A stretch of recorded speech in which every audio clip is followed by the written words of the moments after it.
XRP Vegas stories. How we doing today? I'm a little later than I wanted to be, so no intro song. Hey, what up, Jumpy? What up, Nadu? What up, Ranman? What up, though? Welcome.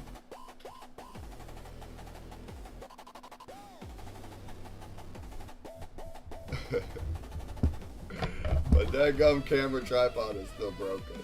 Hey, what up, though? All right, it's right about time to start our space right now. Right now. We had a fabulous week last week. We did. Already talked about it in depth on Sunday, but we'll talk about it some more. What up, motor car? Nice shirt, goes great with the hat. Indubitably. You guys like that? You guys like me with some color in me, or what? Huh? You guys like me with some color in me? Oh, yeah, yeah.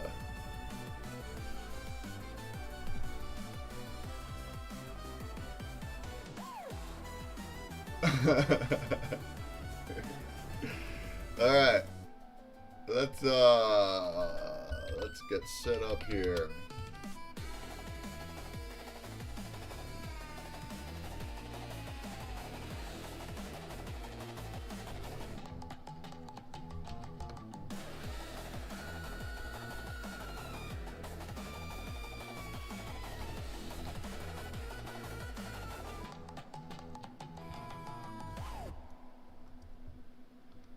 Something like that. We'll do a little something like that.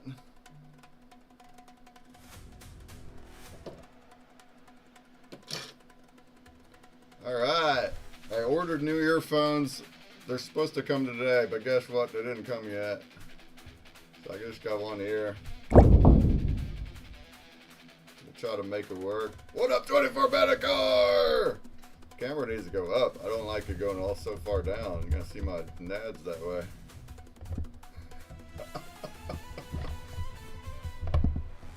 Come on. Come on! Come on now! I'm gonna have to redo this tripod. We're gonna have to JB weld it. We're gonna have to JB weld it. Duct tape and JB weld it. Not for real though. We got to duct tape and JB weld it. The back leg of the tripod broke off, so it's like, I get it right. How we doing now? How we doing? How we doing? Did we have a good week? Who had a good week? Who had a good week? Who had a good week? Who had a good week? Let's go.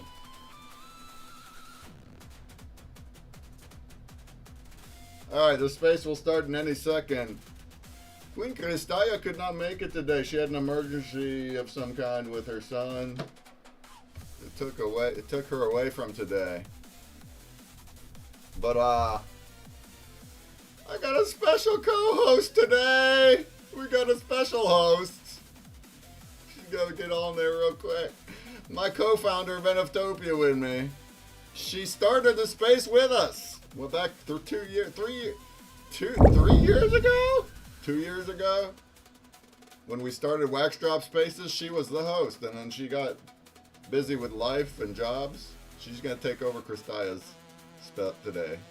It's Waffles Kitty! Aye. Let's see what Waffles Kitty's been up to. Jump, jump, jump, jump, jump!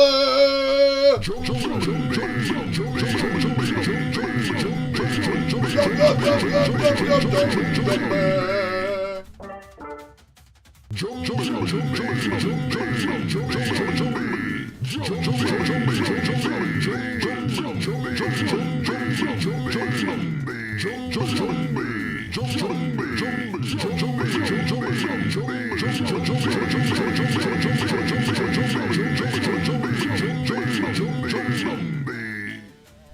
right. That's right. That's right. Zombie.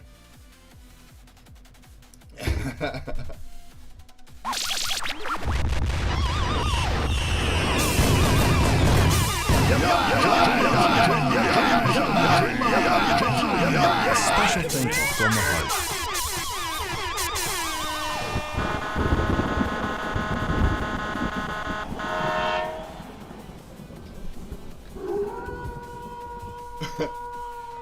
Yeah, boy. All right, here we go. Let's join it. Let's raid the space. We got music. Ooh, listen to the music.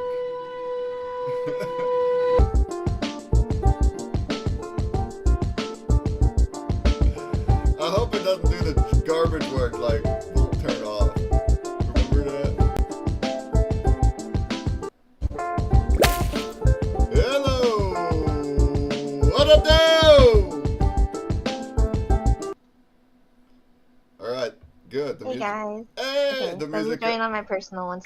It's funny, weeks ago we did this and the music wouldn't stop. It was bugged up, it just wouldn't stop. We had to stop. Oh, you have to go on the host and then unmute and then mute. Oh, what a crock. It don't tell you that. Hey, welcome, welcome everybody to the PitchBreak space. We are back. Today, our lovely co-host, Queen Kristaya, something came up and she couldn't join us today. So let's hope everything is all good over in her land and we'll speak to her again next week. In the meantime, we have a very special co-host today, Waffle Skitty. What up, though?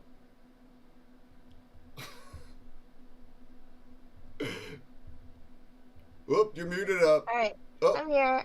you figured it out? Well, on my phone, it's a little bit delayed, so 1 second. All right, she's getting hooked up. Waffles Kitty is the co-founder of NFtopia with me. Way back when. We started this space actually 2 years ago. It says PitchBreak episode 26, but before it was called PitchBreak, we actually ran the same type of show for 2 years. It was called the Wax Drop Space. It was just more focused on wax, blockchain, but we did it every week for over 2 years now. Waffles Kitty started it with me back then, and Kristaya. And then Waffles Kitty got all busy with life and job work and has been behind the scenes. It's been so hectic. Until now. Until right now. What's up? Tell us how's your life been as of late. So big news. I just posted on my personal. I am expecting.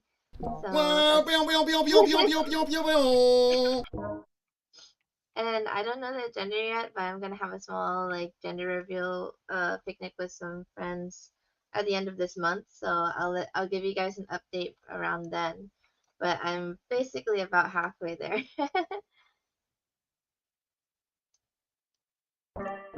Oh yeah, about halfway there. Well, you got half to go then.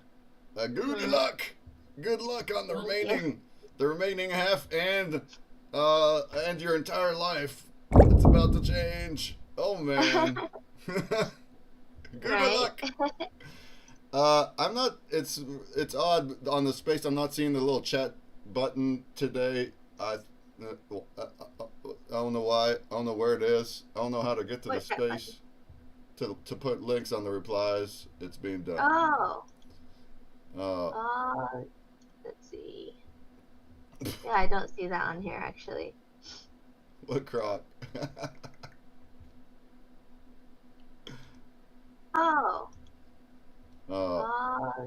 Let's see. I think we're gonna have. Hold on. It's odd. Usually we get like a chat button. Chat. All right, we're messing this up, y'all. We had an incredible week last week. It was XRP Vegas week. Me and Jumby and then Termike were over there in Las Vegas doing our thing. We've got lots of stories to talk about. We invite anybody to also come up, especially if you were there, like Gork down there.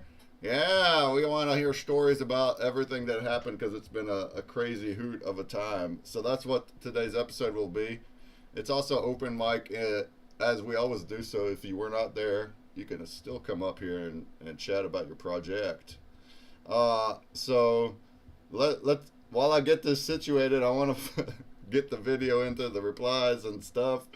So long as there's nobody up here, I could keep going. We'll talk about my stories, but I invite anybody else to come up and have their go at it. So Gork, if you want to already raise hand and tell and get going, get going. Let's hear from you. We can do that. Give me half a second. Let's see if I can figure out how to I got it. how we can get to the replies. Let's see. TwitX. TwitX. How you guys doing? Hey, Gorky! What up, though? Oh, good, man. Yeah, I just went for a walk. I knew your space was on later on, so I wanted to make sure I got back at home in time so I could come and visit and chat you guys up and stuff. I had such a great time with everybody, and man, I cannot wait to see you guys next time, you know? Oh, yeah. We knew Gork here from the internet. He was on our space even before. He got to meet us in real life. He hung out in the mothership with us also for like 2 days. So, yeah, that was his go-to, huh? Yeah, and also Gork here was on stage with us. He also pitched at XRP Shark Tank. Do you want to tell us about the experience a little bit, perhaps your project a bit, but just the whole week and how the whole thing went for you?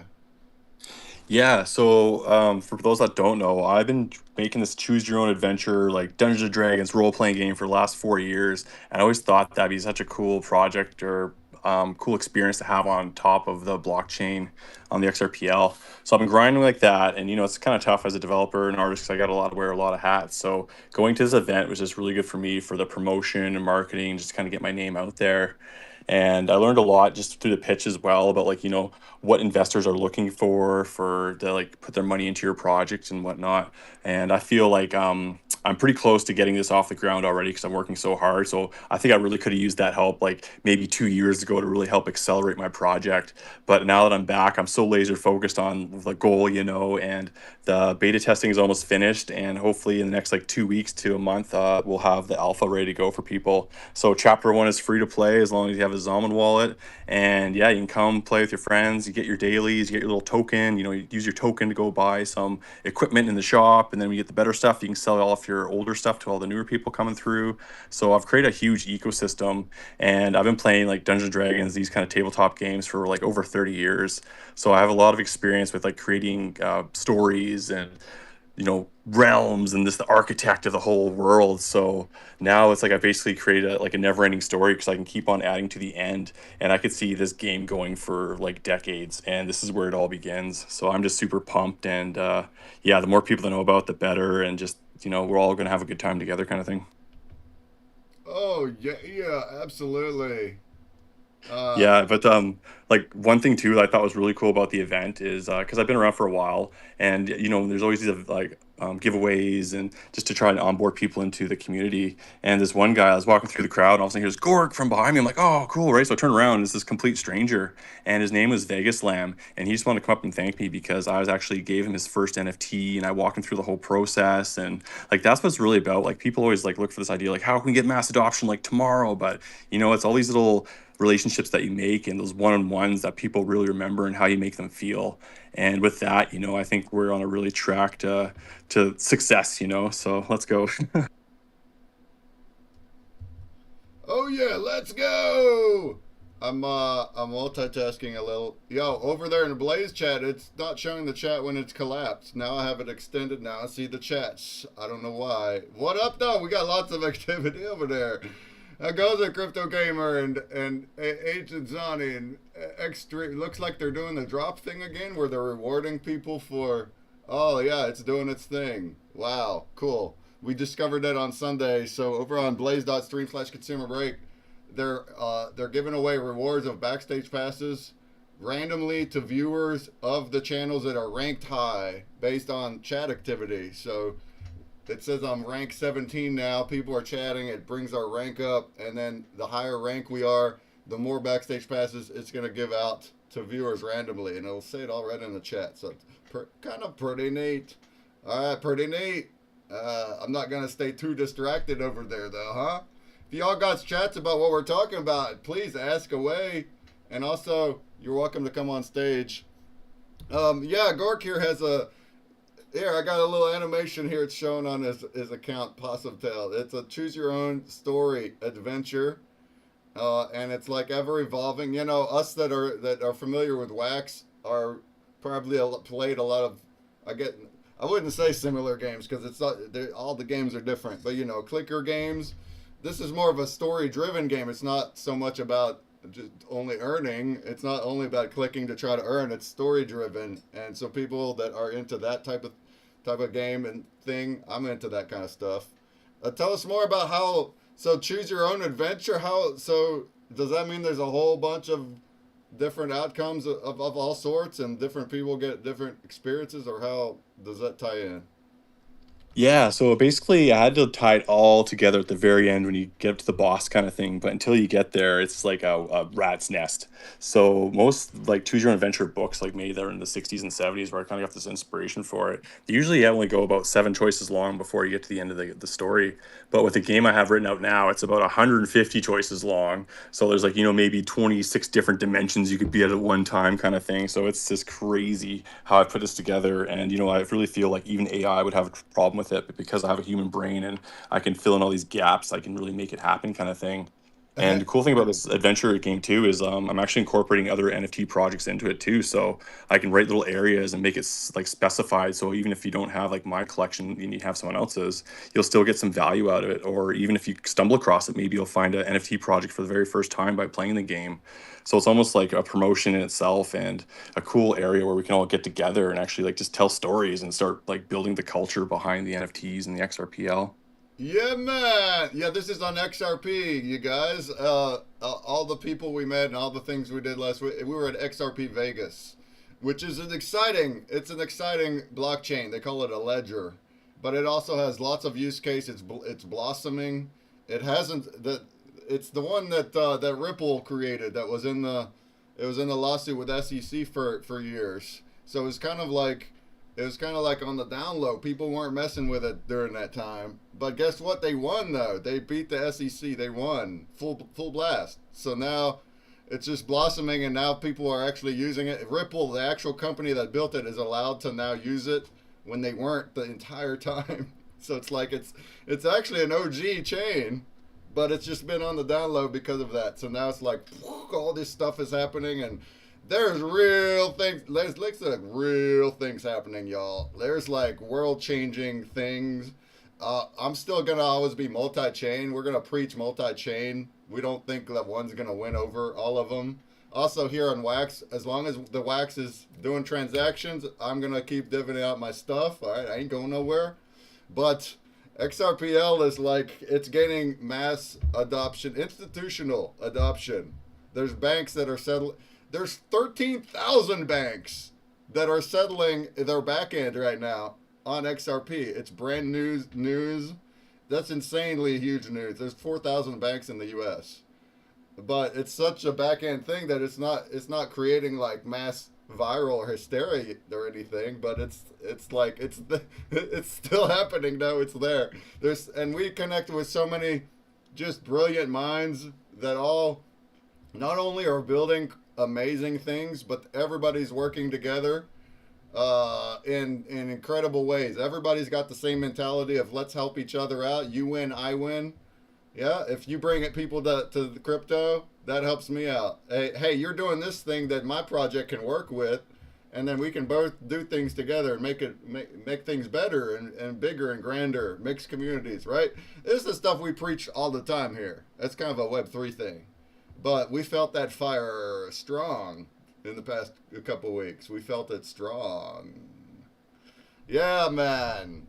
Yeah. So tell me about the NFTs. So how would one use the NFTs in the game? And then if it's other collection, he's using like rug collection, like NFTs that have no use, he's putting use in them. How would they apply into this game? Do they help you? Yeah, so there's actually multiple utilities for each one. So even if like the X Possum, which I use my PFP right now, each metadata piece has about two different keys within the game, so they each have their own use case. So right there, I think there's about 70 plus utilities that I've gotten in chapter one alone, and I've written in like every piece of metadata through the whole entire game. I just got to go through and get through chapter six, which is like the first story arc that I've completely written out. And even with the Gen 2s, like if you own one, you get like +1 stamina per day. So you can do like more because you get 5 stamina per day is like vanilla free mode. But you can do a little bit more.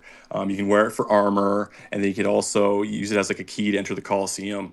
So there's like all these little perks in the game that give you like these premium experiences that you'd have. Otherwise, you have to play it vanilla. But then, when you're playing, you're like, oh, this is kind of cool. And then you come to like a little door that you can't go through. And it's like, oh, you need this NFT. Like it might intrigue the people to go out and like look for it. And like, hey, maybe I need that. So I can get through here with my friends and kind of continue the fun.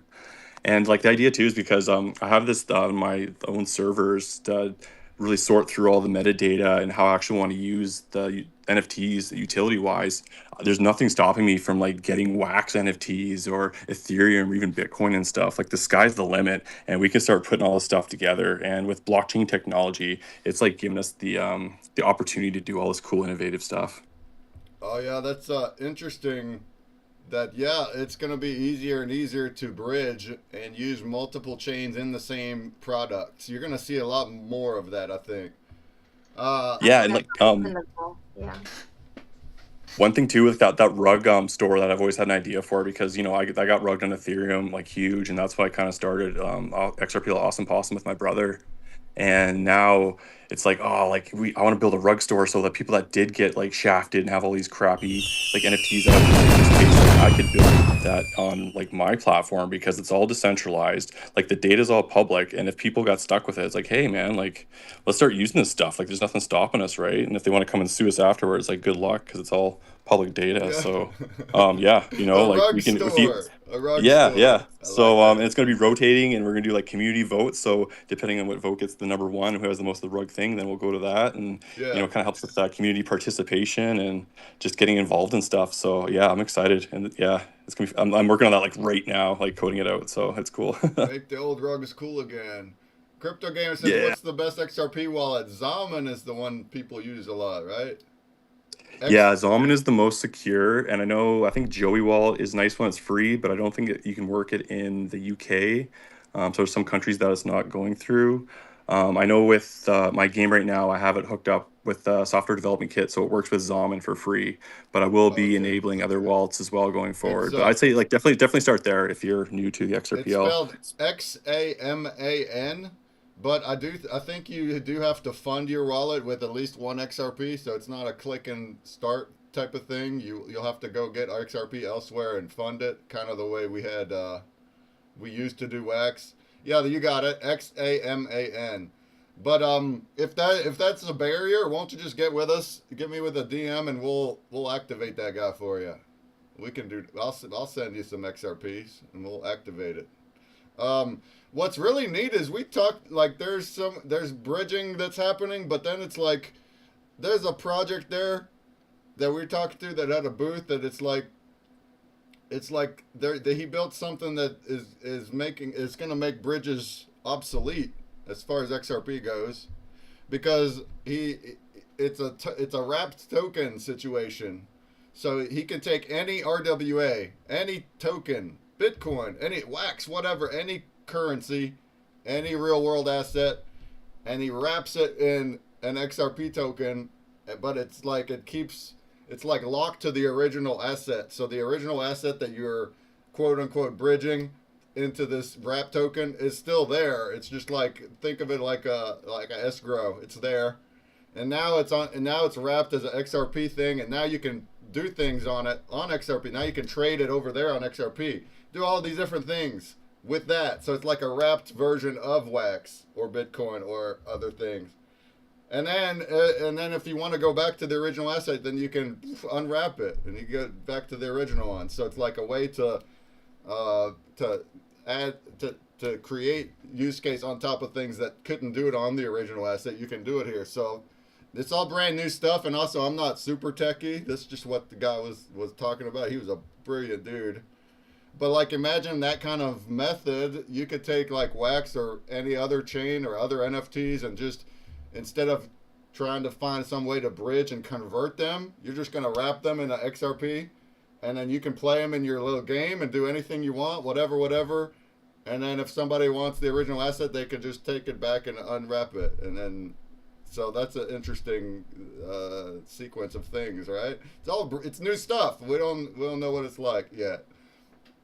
Yeah, and I feel like all this kind of stuff is coming together for like metaverses and like how can we get all these chains working together and like in sync kind of deal. And man, like I think 3 years from now we're gonna be just laughing and hooking up with our like VR sets and going Let's online. go! Yeah, it's gonna be amazing. When the VR sets aren't so big and clunky and expensive. Crypto Gamer, I get some from Coinbase. Yeah, you can get XRP. You can get on Coinbase. Yeah, and then you can send it to your Zaman wallet the way you do anything else, and that'll do it. That'll do it. Just make sure you save your keys. Save your keys. Put it somewhere safe. Yeah, write them down twice. Write your keys down and eat the paper. No, don't just memorize it. Memorize your keys so that nobody else can get into it in the whole world till you forget. Yeah, thank you for the vote. Oh, the sub. Thank you for the sub, Crypto Gamer. You goat. You flipping goat. He says bacon wrapped Wax on XRP. There we go. Let's wrap it up. It's funny because when we're gonna start using tech like this, like what we just explained, and then also you're using it in a fun little game like what you got, that's got humor in it. I totally see things like that. We're gonna make pun like. Everything will be wrapped. You're gonna make a token called bacon or something. It'll be bacon wrapped. I don't know, but like just funny things like that, intermixing. No, we love that. I think that's awesome for Wax, for us too. Wax community is to still be able to use our assets and our things that we love, but then also easier ways to intermingle with these other chains, other communities that. For the longest, it's been kind of tribal and everyone's separate, but also there's been a big shift in demographics in 4 years. I think a lot of the people that are left are here for the use case and the utility, and not so much buy and sell all the time. Buy, sell, gambles. I'm sure some of you guys are degens. Some of you guys are. But that's not what's got us so riled up, though. Nah, what's got us so riled up is changing the world for the better, y'all. Hey, I see FML down there. Do you want to come up? Is that Jay, or is that you? Come on up and speak. What else was monumental for you, Gork? You came in for almost a week, right? You came in on Tuesday and hung out. Yeah, just like seeing some familiar faces and stuff because this wasn't my first event either. And now like just getting on stage for that first time, that was my first time doing public speaking. It's probably my biggest fear in life. And I got over it. Yeah, now it's like I think there's going to be another event coming up that I'm going to go to, and then another one which is going to be the Apex Swell in October, which is the big like Ripple event. And this is like basically like my little montage warm up for that. And I feel like I'm so ready for it now. Like I got my A game, and I got all you guys like supporting me, and that just means the world. And I honestly feel unstoppable right now, and I just can't wait to get this out. Like I got goosebumps. Like I cannot wait to get this game out there and for people to play and be like, oh, like where's this game? I've been my whole life. Because even when I show people the demo and they just see that first page of the text, and at the bottom is like 4 crazy choices to pick from. They're all different. And they're like, oh, I used to play this like when I was a kid. Like this is awesome. Like we need something like this. And I just keep hearing that over and over and over. So I really feel like I'm onto something, but we just need the public to know about it, right? Oh yeah, that's the spirit. Hey, you did great on stage though. I thought you did just fine. So, and here you are, Thanks, you're man. on the virtual stage. But I tell you what, it is so different, isn't it? I've been streaming for 4 years. I'm hosting a pitch show. And then you get on stage and you're in front of people in front of your face, and they got the PA system that was it wasn't the best PA system. I'm just saying, it wasn't. We heard so much echoing, and you hear your own voice, and it messes you up, and you get all nervous and woo-hoo, right? But we got it done. Well, I had my lines fully memorized. You know, I thought it's like it's a bad thing if you're reading, but everybody was reading notes and it was fine. Nobody was judging based on how you're saying the word. They were trying to judge the project, which is how it should be. So, so since everybody else read, I was like, I'm gonna read too, so I don't blank out. So I got my phone and read. But yeah, it was fantastic. Hey, yeah, I just posted this morning or last night. I posted our pitch. By the way, Gork filmed the straight shot. Thank you for that shot because you captured the moment for us. Yeah, I was kind of worried because I was right up after you guys. I had to go get that clicker, so I had to cut it a little Oh short. So I yeah, didn't get the questions and stuff in there, unfortunately. But yeah, sorry about that. you had to get the clicker, but then they made me give you my clicker. Well, no, the guy told me like, oh, I can use this one or you can use the one up there. I'm like, oh, okay, well, I'll use the one up there, and I go Oh, up there and it didn't work. I'm like, ah, like my timer oh, started. I guess I got to start this pitch now. And then yeah, you came up and gave it that to me, that's so what I really happened. So appreciate there's that. two clickers, and then I had one, and Gork's right after me, and then the clicker meaning changing the slide clicker, and then I went to take my clicker back because he said I don't know they weren't clear about the instructions, but so I went to the back of the room to take it back, and he's like, and Gork's on stage, he's already starting, and the guy's like, oh, you give it to him, and I was like, okay. So I ran up real quick, like handed it up too quick, passed it by, so he Legend. could keep going. It worked out. It worked out. Sounds well Yeah, it was good. You know, organized. I thought I'd be a little bit more nervous on stage, and I wasn't, and that kind of surprised me a little bit. So it made me really realize that I'm ready for this. Let's do it. Yeah, and what? So me and Gork and others, right? We didn't even make finalists. There were 30. There's 30 pitches all on that one day, back to back. We didn't get to go to any of the conference. We were all in this one room, separate from the conference, the entire day, watching each other. Nobody left at all.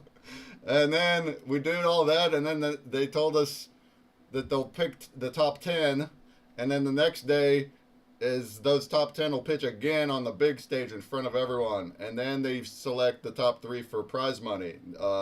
They had $100,000 they were giving out split. Well, I thought we would do pretty damn good. We didn't know we would get who would get finalists till the day of. So like even the same day we did our pitch, we didn't know if we were finalists until that next morning. So that whole day, I thought we did good. Everyone said we did good. We had our colors on. We looked pretty and stuff. And so we're over there practicing in our house on how what else are we going to add? If they tell us, any last words, what kind of mega speech am I going to do on the main stage? I'm over here working that in my head. Next thing you know, we get an email and we weren't in the top 10. I was like, oh, okay. So it took a lot of pressure off, to be honest. It let us sleep in a little longer, come in later. But we were actually as far as we go, as far as me and Jumbie and Mike, we were so ecstatic just to be there, and we didn't actually go there for prize money. We didn't even know about Shark Tank at all when we when we were planning to go to the Vegas event, and we set up the booth for the Silverton. That's what we went for. We wanted to actually show people to their eyeballs what we made, get validation. And the big thing is for us is we're a nonprofit.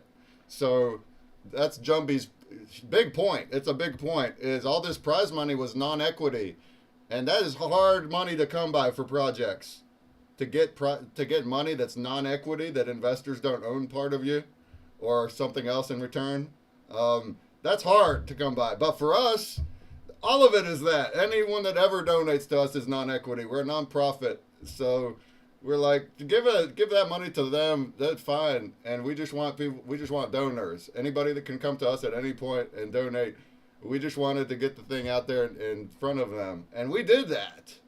We did that, you guys. Now it hasn't even been a week yet.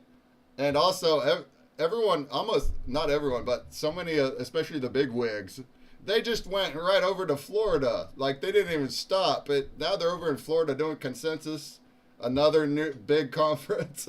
So it's like a lot of these people we talked to haven't even stopped. So let's give it a week, 2 weeks, 3 weeks, 4 weeks, and we'll catch up to everybody and we'll start making plans. And you're gonna start seeing things blossom. You guys start seeing things blossom. Oh yeah, it was awesome. I got more stories. We could talk more, but hey, yeah. Oh, there we go. FML made it up. Hey, what up, though? Yo yo. Hey, let's go. Let's go. Let's go. How you doing? Hey, you know, I put it out there. Hello, everyone. NFTopia, Metaverse, Gork. Brother, how are you doing? Amazing. All right. Consumer Break stream, my brother from another mother. Yeah, we You out guys are here. doing great stuff. Hey, for anybody that's listening and anybody that will listen later, being in, I come from a family where my father was an art professor. And so in our household, when it was like, hey, draw me a boat, most people draw, a wave and a outline. And no, that wasn't a drawing. It was you had to put some time and effort into it and really be artistic with everything.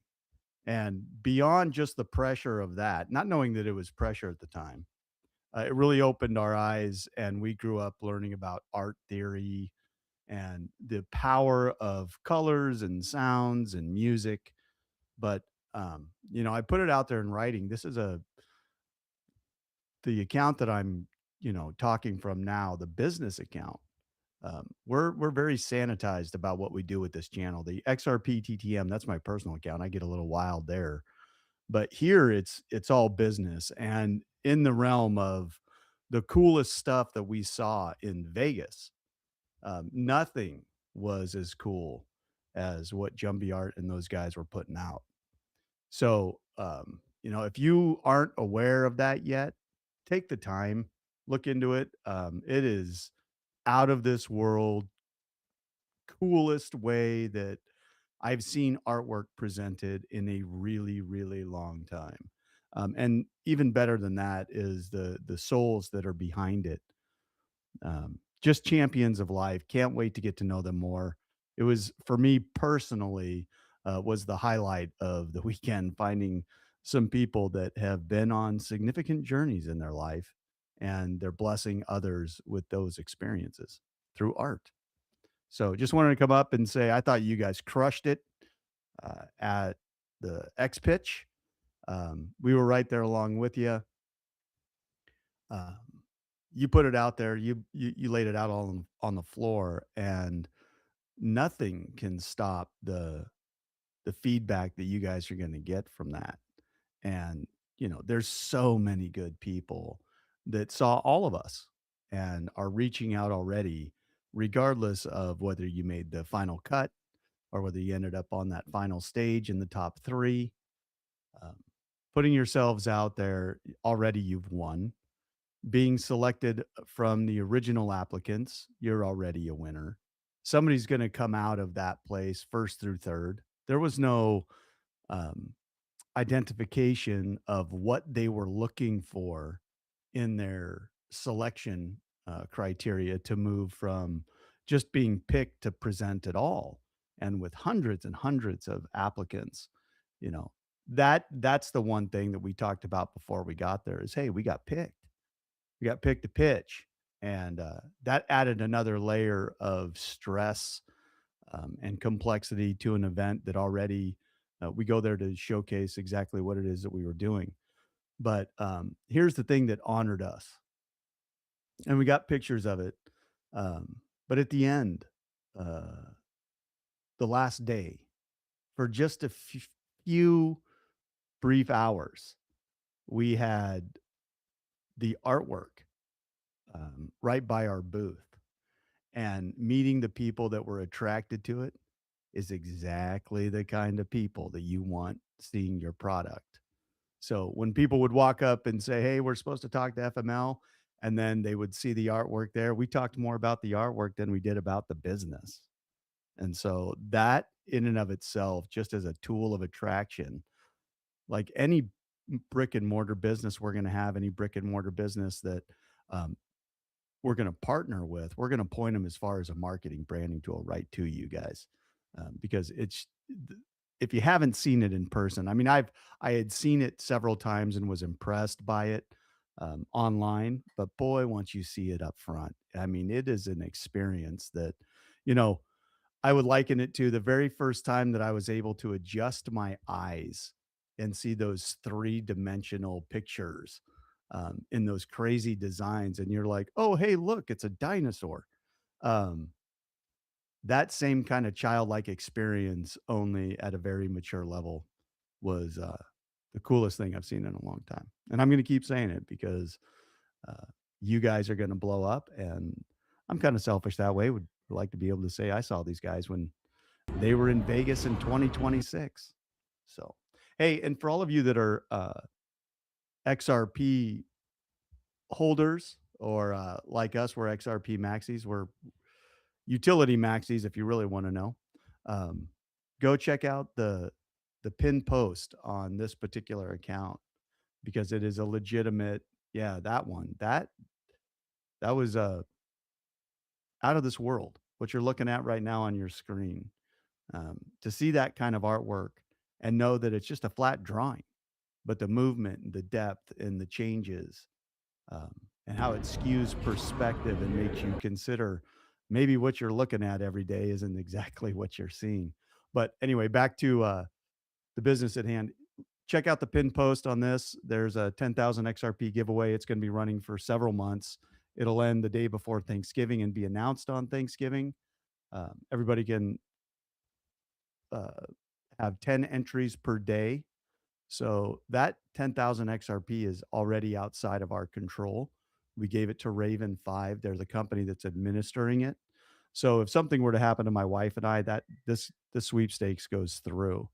Um, but give it a chance. If you have any questions, feel free to reach out. Those three main accounts that says for more information and additional prizes. We'll be doing stuff all year long until we get to Thanksgiving, but it is legitimate and it's getting a lot of attention. There's a good chance that there are companies, I can't say more yet, but there's a really good chance, and I'll give you an example. Uphold did the first 10,000 XRP giveaway, but you had to buy a bunch of crypto to be able to be an entrant in it. So it was not a no purchase necessary. It was a purchase only to get in. Um, for that particular giveaway that they did, Ripple came in with another 10,000 XRP on top of it. So it ended up being a 20,000 XRP.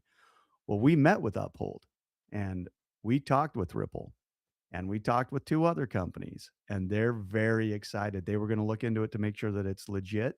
They were blown away by Raven 5 because Raven 5 does things like Super Bowl commercials.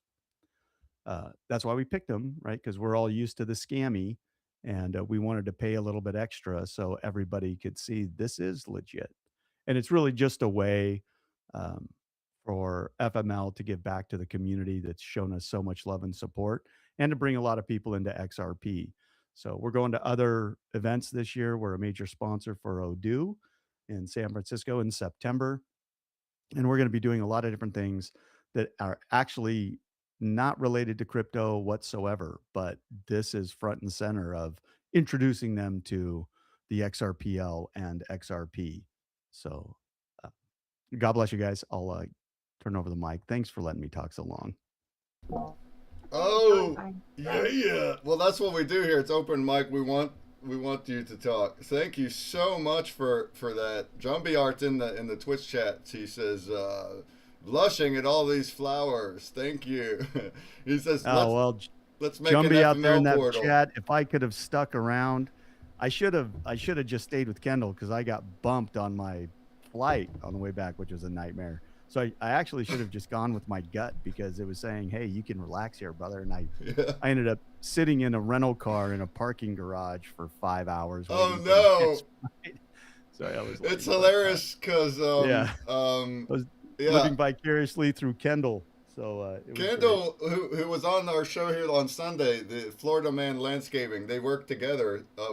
And right on Friday, right at the end, we were having our after party at Drumpy's house, and Kendall wanted to come hang out the whole night, and because we were getting on the plane similar times, we went to the airport together at like 5 a.m. But Jay here was like, "I'm gonna take you there. Don't take an Uber. I want to go at least shake hands with these guys." And his plane was that night. He had to leave right away, and he came and he did. And it was such a surprise. I was like, "Hey!" And then he only stayed for a very short period and had to get and to make his flight, and apparently he didn't anyway. Yeah, no, I rushed to the airport and I got bumped. But let me make a couple of connections for you guys because you're gonna love this story. So I was basically on my deathbed twice a year in Oregon just because of where we lived and some lung problems. It's called the Valley of Death. It's the Willamette Valley. It's very beautiful, but the air quality is horrible. There's a lot of air particulate in it, right? And so again, I'll tell you that I'm XRP TTM. You can see me there. This is just our business account, but this is business related. So we moved to Florida because my wife, I told her we can live anywhere in the lower 48. I just have to get out of the Pacific Northwest. And she said, Jacksonville. And I'm like, we're both from Denver. Why would you say the Jaguars? And lo and behold, once we got down here, I found out that her favorite city was St. Augustine. And little history about St. Augustine, it's got the oldest street in the United States. It's the oldest city in the United States. It actually precedes the United States by several hundred years. So when we moved down here, I had never heard of it. I didn't even know there was such a thing called a star fort. And then I fell in love with the stories of St. Augustine. Flagler College was gifted to the city based on one man's dream. So it was built on one man, and he gave it because his daughter had passed away. And in her honor, he built a university and a massive church.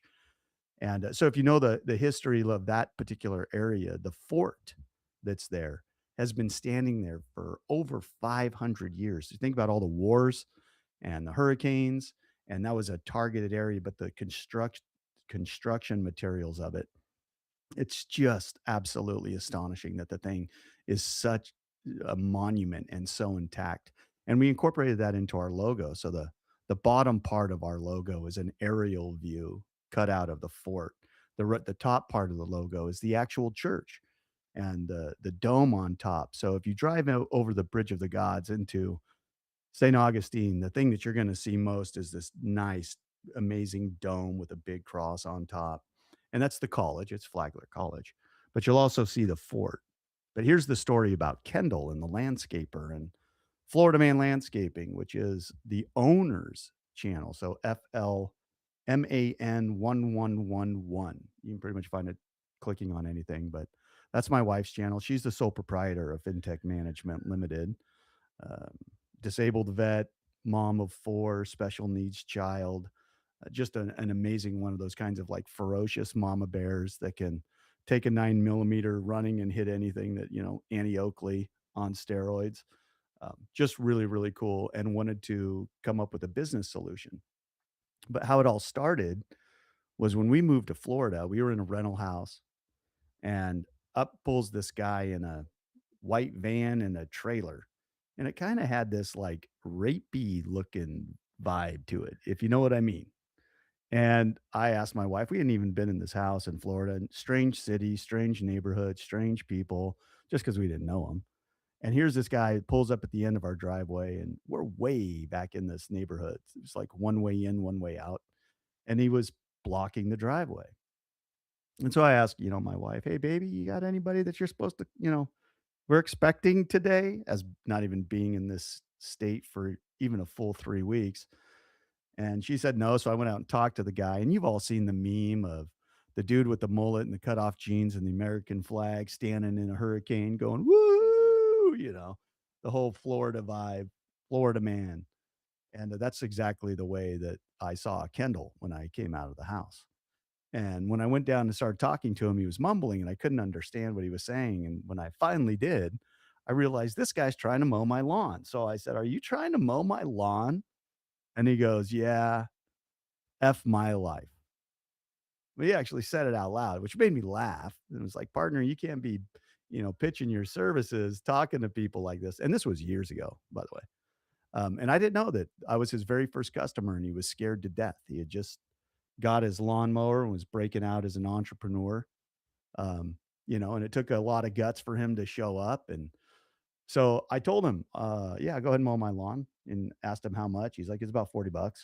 And he mowed my lawn like it was a job interview.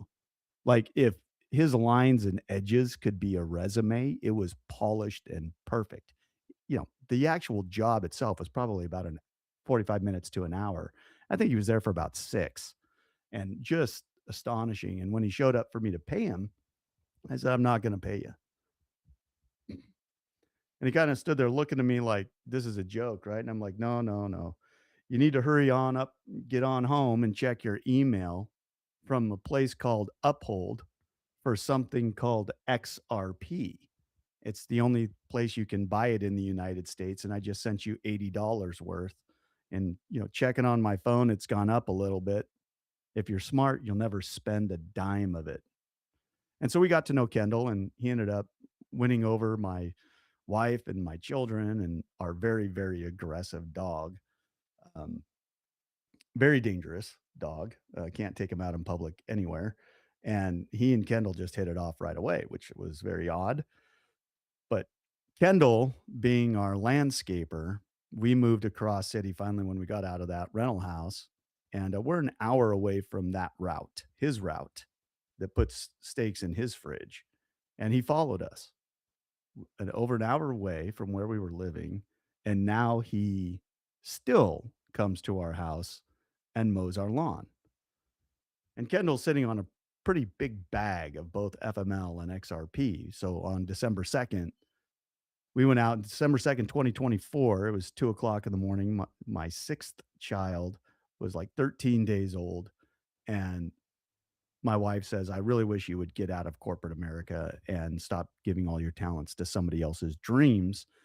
And the flash of Florida Man Landscaping and FinTech Management Limited crossed her mind. And I said, there is absolutely no freaking way that hashtag FML, when you got boob coin, fart coin, everything that you can think of, somebody's going to have chose FML. Well, they did on Ethereum and Solana, but there was no FML on the XRPL. And I thought, wait a second, I got to go check this out. So Florida Man Landscaping, the names, the .coms, all of those things are available. And I thought, oh, this is perfect. So I had to ask Kendall, how would you feel about public speaking? Because if we actually start a fintech company, then people are going to look at you just because you're the landscaper and you're where it started. And he got out of his truck.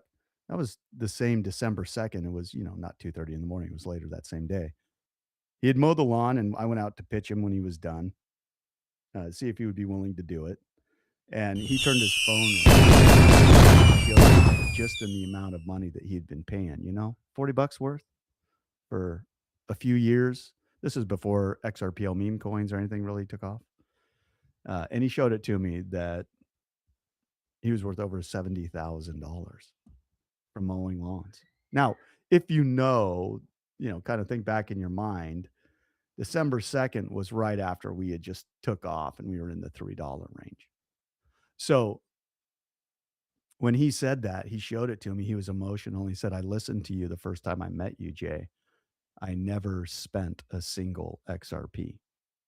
As a matter of fact, most of the people on our team don't have the experience, ourselves included, of outgoing.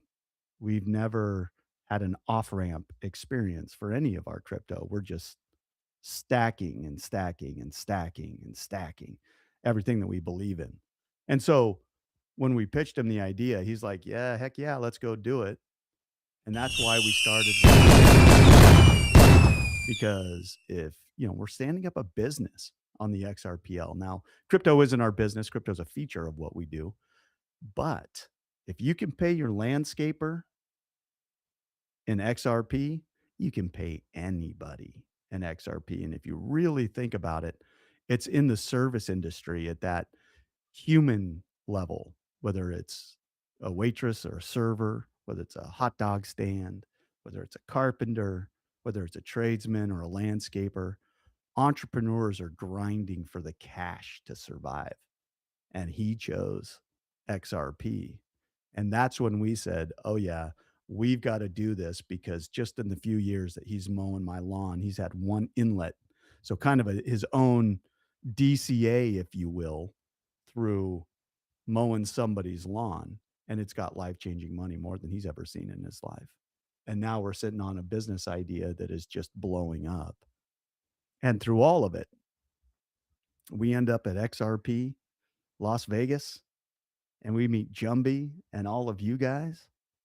And we end up swinging by, like feeling as though we were allowed to witness and experience the mothership.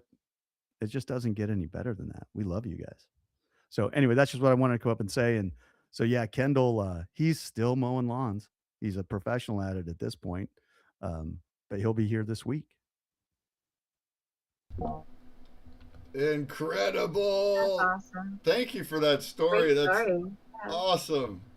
That's awesome. Yeah, just how it started, right? The first interaction with Kendall, and then paying him in XRP, and then that was his introduction to it. That's beautiful. Oh yeah. Yo, Blazers are blowing up. What up, Blazers? Over in the Blaze chat, Crypto Gamer says, so what is the business? Well, it's FML. We're looking at it right here. FinTech Management Limited. Do you want to go more into the, this Sure, is I a pitch can. space. So if you want, yeah. So, FinTech Management Limited is out there, and I'll explain what I mean. So, frame it in your mind of what we're doing in business, kind of like those who created engines that run off of water and or 0 point energy machines, and we all know what happens to those folks, right? Well, we're not just going after industries, we're going after the entire system. And so that's it. We have created, and when I said crypto is not our business, it's a feature, you'll understand why. We wanted to do something so big, so dangerous, so lofty, so impossible that either we're going to be destitute at the end of it or we're going to be wildly successful. And that's what FinTech Management Limited is. FinTech Management Limited gives small businesses, so that's 150 million in value and lower. That is what you're classified as a small business in the United States. So it gives small businesses and people with ultra high net worth. So the UN or UHNWI, ultra high net worth individuals. So if you've got a business and it's, most people consider their small businesses their baby. You often hear them talk about it like that, even use that name. And we all went through COVID, and COVID showed something that I had highlighted in my master's workers. And I'm not going to drift too far from the center. FinTech Management Limited provides small businesses and ultra high net worth individuals a debank proof and deplatform proof option with the sovereign cloud, backup redundancies that doesn't require anything on the internet to be able to conduct your business at the enterprise level. That's SAP Oracle level, with a product called Odoo. It's the #1 open source ERP. ERP is an enterprise resource planning. Inside of an ERP, there's other things like CRMs. Those are client resource managers. But an ERP does everything on the back end. So if you've ever worked for a big company like a Fortune 1000 or bigger, you're going to give credentials. When you get in the door, they'll say, here's your username, here's your password. As soon as you log in, change it to your own. Well, that back end database, that back end system that tracks your employee profile from HR all the way to all contracts, accountables, payables, receivables, everything in finance, marketing, social media, websites, all of the things that are done on the back end, email, voice over IP, right? Video chats, all of those systems that businesses use is all in one. And the number one open source system is called Odoo, O-D-O-O. You can go YouTube, what is Odoo? And you're going to be like, wow, I've never even heard of such a thing. Well, you wouldn't unless you were in the back end of big business, right? And that doesn't mean anything other than there's a lot of people who don't know exactly what SAP does, but they've heard of it, or they don't know exactly what Oracle does or Cisco systems, right? It's just, it is a tool for big business. So we are the first in the world to connect a tool like that, an ERP of any kind, to the XRPL. So what that means is you can conduct all of your business on chain and you don't even need a bank. If all of your vendors, and eventually everybody will, if everybody in your supply chain, all of your nodes, upstream, downstream, side stream, all of the different avenues of the things that you have to pay can be paid through one application, that's Odoo, all of it taxed or all of it tracked with real reporting live in every single transaction, natively built into it, compliant with taxes, all the way down to the city or township level, all of it connected to every shipping that you could think of, all inventory controls, manufacturing controls, all of that built into one system. And you can do it all, including payroll with XRP. And we took it a step further and we did it with layer 2 tokens. So if you have a layer 2 token and you partnered with, that means if you have a meme coin and you partnered with FML, you could make your meme coin instant utility, because we have the rails and the technology where you can start transacting in real world business, and it all settles inside of Odoo, just like fiat. It tracks it just like cash.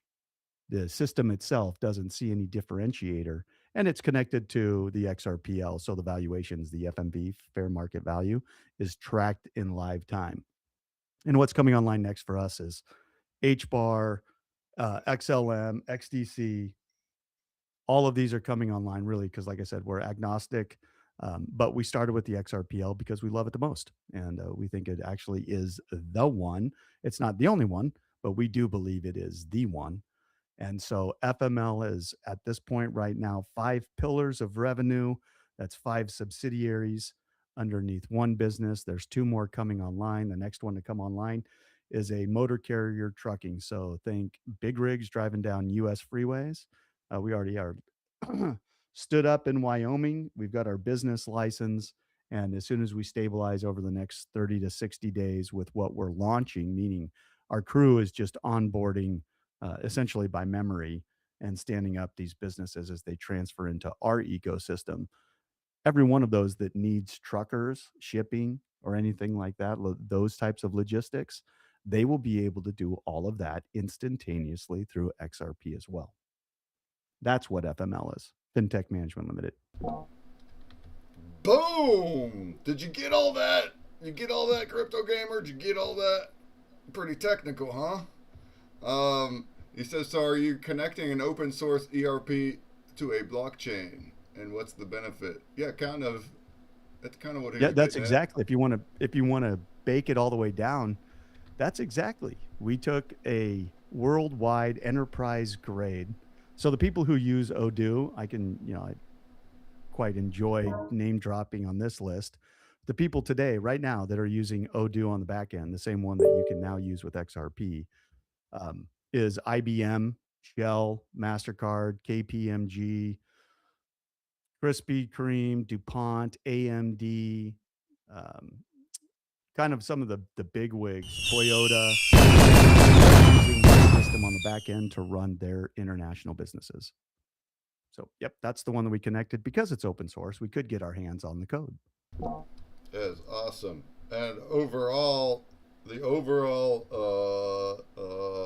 goal, I guess, is self-sovereignty. Everything. It's like you say, debank proof. Yep. Yeah. Yep. You can move all of your data into a sovereign cloud.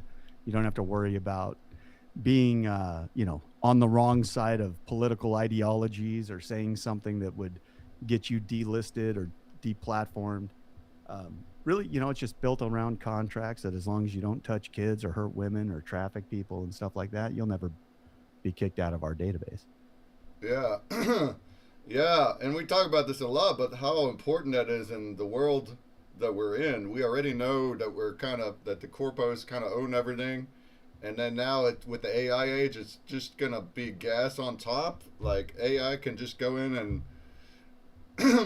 and just see all the things that humans can't. So it's like that control for governments and corpos that own everything just goes up and up and up. And it's like I'm in West Virginia, and we have people here have that mentality. They are also anti-corpo, and they want freedom, but they don't understand that what crypto and decentralization even is. So they think it's digital money, so that's the fake money. That's what they're going to control you with, digital money. Well, all the smart kids thought that if you put you'd never put your credit card on the internet because we were smarter than that. Yeah, I mean, yeah, it's like your money's already digital. It's already in the bank, is it not? It's like, Indeed it is. and we're trying to teach people that decentralized is the opposite of that. It fights that. So it's like, yes, but it's opposite sides of the coin. So yes, digital money and CBDC and all that is leaning towards that. They own everything, they control everything. But decentralized is the opposite of that. And we're all working together separately without any one entity controlling it all. And that's freedom in a digital age. And it gets complex, but that's part of our duty is to break it down for the average person. Amazing. What were some highlights from your week? I know you were out and about. You sponsored the Silverton event where we had our booth and very present the entire time. You got any notable moments? Well, seeing you guys was like a breath of fresh air because it was different, wasn't it? I mean, yeah, and that's probably what drew me in so much. Is because it is a departure from the normative. And when I walked by your booth at 6AJ's Silverton event, the XRP Las Vegas meetup, which, we had a blast. I can't say enough about that. But stopping by your booth, I had seen you guys all day long. And it was towards the end of the day that I was able to actually break away and get over. And it just stopped me in my tracks. I mean, it was so cool. It really changed everything that I was thinking about at the time. We all carry, like I liken it to those scenes where people are spinning plates. So in our mind, we're carrying all of these things. Excuse me. And when I came by your booth, all of those plates dropped. So whatever I was thinking about that was so important, it kind of fell out of the back of my head as I was looking at the artwork. So it really was moving emotionally. Oh, thank you. And then, of course, you guys, I couldn't pass anybody that even stood there for 1 second. I was over there. We're giving our spiel and telling us more because there's so much into our project that's more than just what we're looking at. It's a whole system. And it is kind of funny because it's a conference, so everybody's dressed up and a lot of technical things, and then you got us, and we're all colored up. Look at this. We're all wearing our Jumbie clothes because we got to wear our energy. We can't go there in suits. But it's like we have the same mentality though as everybody there. That's what was neat is the hippie mentality, the pro freedom mentality. Yeah, freedom. Exactly. And it actually does fit together, even though it's techie, right? It's funny because we were in line to the Silverton getting our bands, and the woman's like, "What are you guys, like hippies?" We're like, "We're the next evolution of hippies." It's like we still hold the same mentality of pro freedom, anti corpo, do things yourself together, gift culture. Like reward community, build things to get that kind of, that's Web3, but that's also like back in the 70s, the hippie culture in a way. So we do kind of fit in together, and and that was beautiful. Jumbie, you know, that's his roots, his festival roots, and he's over here just vibing with techie people in the same type of way that he has most of his life with other people. So he's like, he thinks this is just beautiful, man.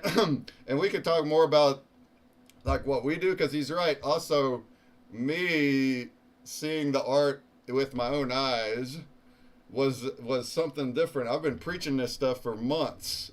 We've been having, this is our 21st week doing our live art show, but I never saw these frames in my eyes until last week, and they are meant for eyeballs. The way Jumbie says it is, videos are animated, meaning the video itself is moving pixels, but whenever you're looking at the frames, it's not moving pixels. It's a still print, and the only movement is the light changing, and the way that your eyeballs work, and you have rods and cones in your eyes, they accept light, and whenever the light frequency changes, your rods and cones in your eyes are moving. So like, instead of watching the video that's moving, your eyes are moving around the light, and it's just a different, totally different type of experience. It's awe-inspiring. It's like, for real, a visual crazy experience, only from what Jumbie's done, only with what his own art has done, let alone what future artists are going to do. And I also want to just put up an insane utmost respect to Jumbie, who I also have gotten very, very close with in the past couple of weeks, because he's the inventor of this. This is patented technology. He's been doing it for 18 years. He's been perfecting it that long. He didn't want to bring it out to the public until it was at a quality that he wanted, which technology didn't even allow until more recently. And he even said it. He's like, if this patent or just the art form was in any corporation's hands, they wouldn't treat it like this. They would gatekeep everything. It'd be like Disney would just own, or whatever, like a likeness of Disney would just own this art form, and they would charge for it would be theirs. And Jumbie does not want that. He wants the opposite. So that's why he decided, and then we're helping him establish it, but he wanted it to be a non-profit. He wants to bring it responsibly to the entire world, so all artists and all future humanity can use this art form. And really, it's really just the beginning. There's so much coming. We have actually a long deck. If we can look at it real quick, if you go to spectralartfoundation.org, we have our website here, and a 5-year deck is at the bottom. It's 92 pages. It'll take you over an hour to dive through it, and the deck is an experience. We've worked on this for over a year, so the actual deck itself is a visual experience. It's going to walk you through and breadcrumb you through what our whole vision looks like. There's so much more than just these little the frames. There's a whole vision of more than art galleries too. His HQ is a museum. He's got a science museum that is exploring digital and physical realms in ways that have never been done. It's a whole thing. And that still doesn't include so many other activations that are coming. I mean, we've already let the cat out the bag as far as the announcement, but we haven't tested it still. We have what we call spectral paint. It's a physical paint, special translucent paint, and also a special translucent film that is made for said paint that is going to go on the light boxes, and you're going to be able to paint in real life on the portals and have the light interact with the physical paint. You'll have like a palette where you can mix your paint, and it lights up, and you can test to see how the light reacts with it as you're painting. You can mix the two, so you can print a digital onto your canvas and then go and paint over that, and now you have a blend of physical and digital. And hasn't been tested yet. We're going to test it for the very first time live on stream in the next couple weeks. We want somebody that's experienced with paint to do that. Jumbie's a mastermind, brilliant genius, but he's only digital. He doesn't do much paint mixing. So we want somebody that can really dive in. And that's just another example of something that's coming that we haven't even tried. We want the future artists of the world to try it and to show us what they do. Another activation that everyone loved, which is neat, and it's coming, is the Rufus bot. So their Jumpy Art is training AI locally. His name's Rufus, but he's gonna have like a whole nother. He's gonna have a fleet of bots under him. So there's gonna be a bunch of funny names for robots. But they're training Rufus to know everything about all the art, all the backstories, because Jumpy's art is so complex, and he could talk about it for an hour or two, just what's happening in every art piece, every backstory of every little piece. There's layers all everywhere. And he's been doing that forever in festivals. He'll stand there next to his art and he'll tell people stories. Well, we're arming the AI to know all of this. And then also, every time that any new art goes into any gallery, we're also going to arm the bot to know all their backstories. And then you're going to talk to the art in the galleries. You're going to talk directly to the frames, and they're going to talk back to you. He's gonna have an entertaining British voice or something. Belvedere, I think he said the name was of that one, and he's gonna be in the art, and he'll talk not only recorded playback. It's not even that. It's not recorded playbacks. It's the bot talking, and then you can talk back to it and ask it questions, and any part that's interesting to you, you can say, "Hey, tell me more about that," and it'll do that. So there's another crazy interactive activation, and that's still only part of it, because Jumpy's been really building on this forever, and there's so much more with sound also, sound and lights together, and to create just new experiences that have never even been done, which is a hard thing to even imagine in this day and age. But yeah, I'm gonna drop, but I just wanted to I'm sitting here trying to frame it for people to understand. So we went into this weekend. We spent a lot of money to be sponsors, and if you have any experience with that, you know what I'm talking about. Everybody there that was a sponsor spent a significant amount of money just to be able to introduce what they had to the world. And so what that did to me, because I'm representing my wife's company, FinTech Management Limited is hers, and all of us that were there were in the same mind frame. This was lights out, full cognitive awareness, that the moment we left the Airbnb and the hotels, that we were quote unquote on stage, on time, on point, right? It's be ready at every second to give a 2-minute pitch, a 3-minute pitch, answer questions, but really we are walking billboards of what it is that we're trying to show the world. And we paid a lot of money for it. And so at 6AJ's event, and I can't say enough about that man. If you don't know him or you're not following him, you're really missing out. There's a depth beyond the humor, and a heart and a love for humanity, that is rare. And really was a pleasure to be able to partner with him for the event. But walking through, like I said, I wasn't able to break away because we're operating in this is a business event. There's nothing personal about it. It's all about trying to show the world something that is potentially very, very big. It's also very powerful. To give somebody a digital and a physical moat to protect their stuff is a really big deal. To say we're going to check out a big bank, big tech, big data, and go do our own thing. But when I walked by your booth, when I finally was like, I just got to go check it out, because I'd been looking at it all, but from 50, 75, 100 feet away. When I got there, when I say everything just kind of fell out of the back of my head, that's the reason why I want to have this stuff hanging in my house. We don't have TVs.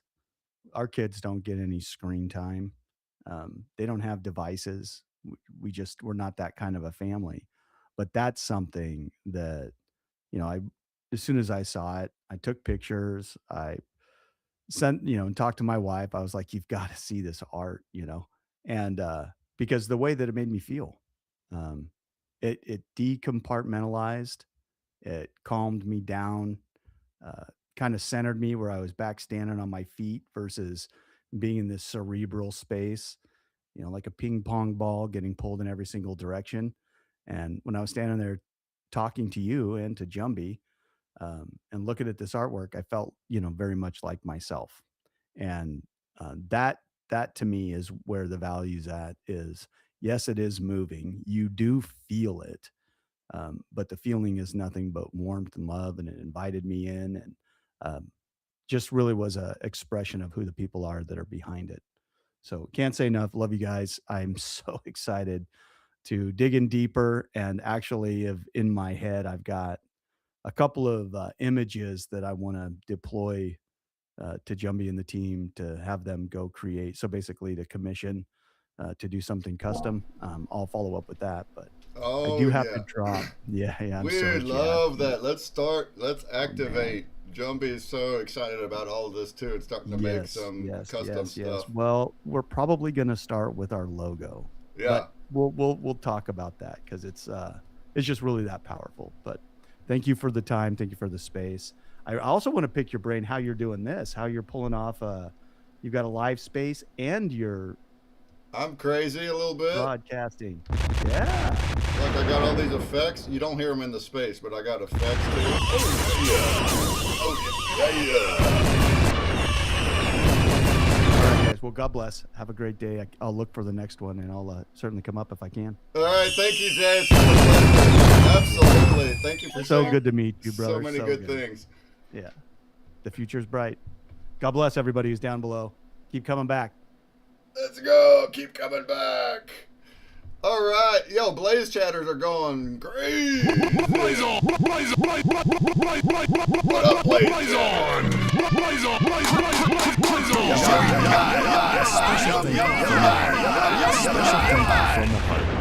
on! Hey, a few of you were asking questions. What is this? We're talking about XRP Vegas, which is a conference that we were just at last week, and we presented there. And so me and my friends, Jumbie Art and Terra Mike, we presented our thing there, and that's what we were just talking about with art stuff. So I have our website right here has like the full vision. So there's a lot there to go through if you want. But we can show you like some of our experience that we just went through just this past week. Hey, that's awesome of Blaze to do the Prime thing again. Do you guys know how often that is? Is it just on now? Is it just our live streamers just always ranking against each other now? That's crazy. We're at number 10. Let's flip and go, man. Here, I'll show you if we want to look at my screen right quick. Here's our pitch. Look at us go. We're presenting the next steps in our Spectral Art Foundation. Look at us go. I can't hear it in the space, so I won't hear it. I won't listen to all of it here. But I'll tell you a little bit about it. Oh, there's a calendar posted in Discord, so it's 3 times this week. All right, so it's specific times that this Prime thing is on. Well, we picked the right time then, didn't we, huh? It was also on this past Sunday. So we had this this little mobile gallery, right? Here, I'll show you. There, let's look at some things here. We had this mobile gallery. This was right here was our Silverton booth event. So we had all this is what Jay was just talking about. He came to the booth to see all this. Oh, come on, quit freezing.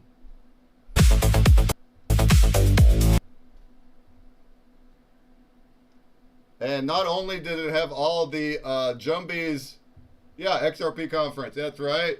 Core and Lock. Yeah, let's go. Anybody new here? Is there anybody new to the channel? I stream every Wednesday and Sunday. We'd love to get you guys coming in here and learning and making stuff and speak.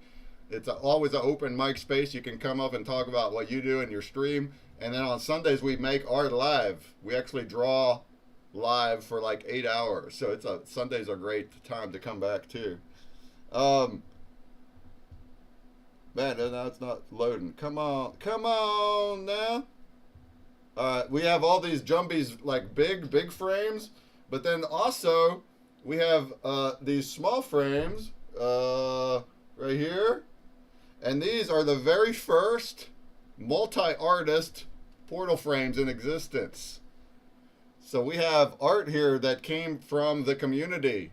We before we went, we put out a post and had people submit, and we got some wax friends in there like Black Fang and Byron. We got XRP friends like Care and Abro, and we have here one of them is the art that we made live on stream. There they are. They're all wamping. They're all changing colors. They're smaller. They're called consumer portals. That works out, doesn't it? That was actually the name for them before. Consumer portals. They're portals meant to go out to normal people. They're not museum grade. The big ones are like museum grade. And yeah, and this dolly was like self-moving. They had this big battery pack on the back of it that you could plug electric to, and we just had it moving around free, and we put that thing right on the stage. Look at that. We had the this art called Gigabrain. It was covered up like this with a black cloth. And then we started our pitch, and then he gets to a point and he's like, "This is spectral smart art." And then he takes it off. Wow! And what's really, really dope about this, you guys, is Gigabrain is a custom-made art piece. Here it is. Again, it's hard, like it doesn't do it justice to see it on the screen. This is converting it to moving pixels now. So this is not the quality that it is that you see it with your eyes. It's so much more miraculous with your eyes. But Gigabrain is like what the Kwok brothers say. That's their thing. They replied all the time. That's their moniker thing. And funny story, okay? So it was, 6 months ago, back in December. We didn't know about Shark Tank. We didn't know about XRP Vegas at all. But Mike was networking away. He gets on all the spaces and things, and he's internet mingling with the Kwok brothers. They're replying to him. In fact, Dom Kwok is one of the judges, a big wig, in a way. Big wig in XRP is different than big wig in mainstream. But it was him that even like motivated Mike to continue back in November. Because Mike was building a trading bot on XRP. He's just learning about how to do it, and he got discouraged and he almost quit, and he posted something about it. And Dom Kwok said, "I can't wait to see it," or something like that. And it motivated Mike to keep going. And when that happened, Mike was looking into Dom and Phil Kwok more, and it's like, "Oh, I don't know how we might connect in the future, but Mike thought that we should make something special for them, like a special frame, and then maybe try to get it to them somehow in the future." So all the way back in December, Jumby and Mike put together this art, or Jumby put together this art. They didn't have a logo. He looked for a logo and he couldn't find one, so he made his own logo, kinda, with a big brain. It's super duper cool. And that whole art, the entire frame was finished before we even knew about XRP Vegas. Before it was even announced that there was an XRP Vegas on the dates that it was. This was finished, and they didn't know how they would get it to them or how they would promote it. But then next thing you know, XRP Vegas is announced and they're hosting it. And then and then there's Shark Tank that they're hosting. Okay. So we applied to that, and then we're accepted. And now it's like, oh, well, okay. And we just went and literally just put it right on stage, and wow, right? And that wasn't planned like that. At least not when the art was made. See how things work together in mysterious ways, right? It was so cool. Also, his reactions. Here, let's go towards the. Well, if you guys want to watch this, you see it's by the way, it's only a 3-minute pitch, and our project is huge. How do you even condense it into 3 minutes? 5 minutes is small. 5 is already very small. 3 minutes? How do you do that? Well, we used AI a lot. AI helped us a lot. So shouts, everybody out there that's creating anything, yo, please use the tools that are there. It's not cheating. Cheating is if you're in school and you're doing it to pass a test.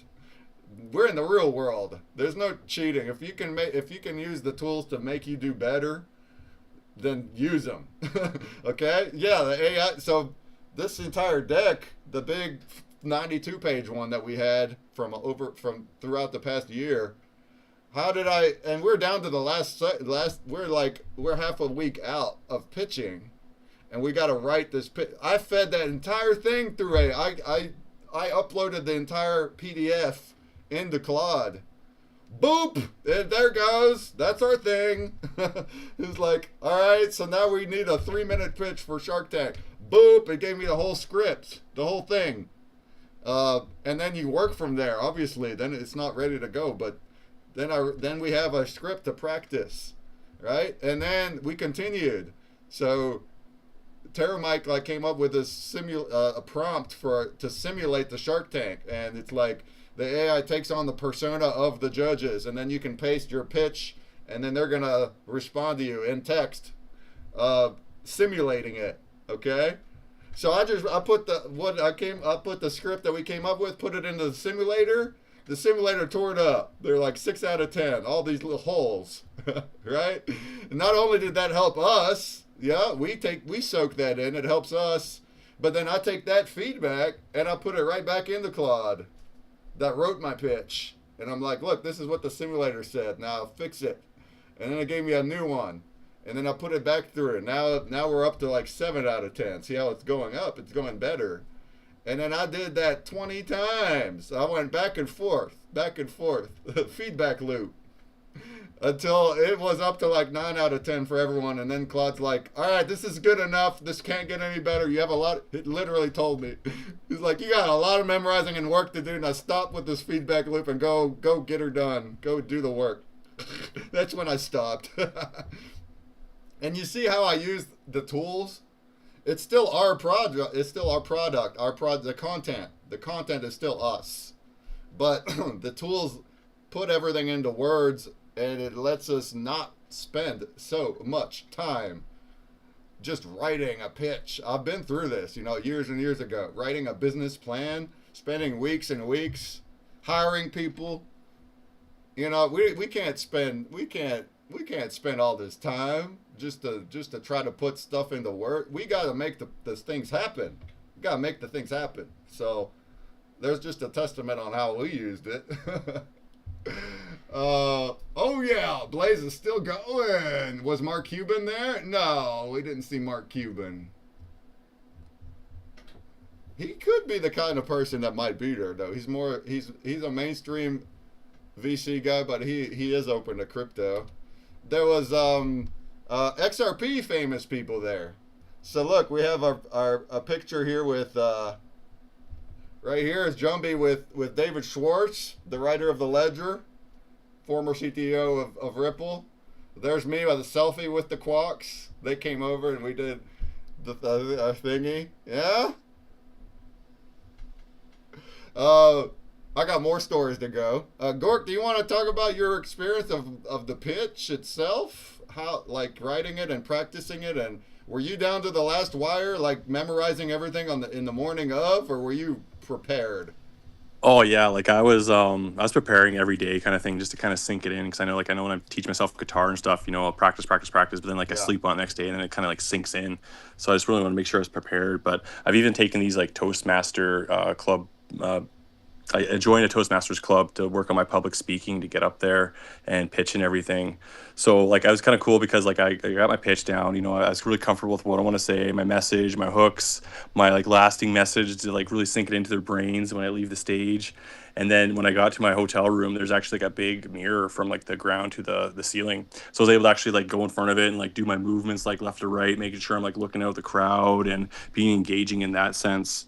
But I feel it was tough for me because I thought that my slide was going to be like a 2-minute video, so I wouldn't have to worry about clicking through the slides and make sure people understand like where I'm at within my story. So that kind of threw me through a loop when I got there. And originally they tell me to send like a Canvas slide, and that would have been okay. But then the day of, I'm like, okay, I got like a Canvas slide for you guys, and they're like, oh, we need a PowerPoint instead. And I'm like, oh, well, I don't got my computer on me. I had to like call my girl back home in Canada, be like, hey, can you like transfer this out or export it as a PowerPoint and then resend it to my email, and then I can get that email and I can send it to them. And so it was a lot of running around, and just like I came in prepared, but then they didn't really give me the prerequisites of what I needed to really set myself up for success.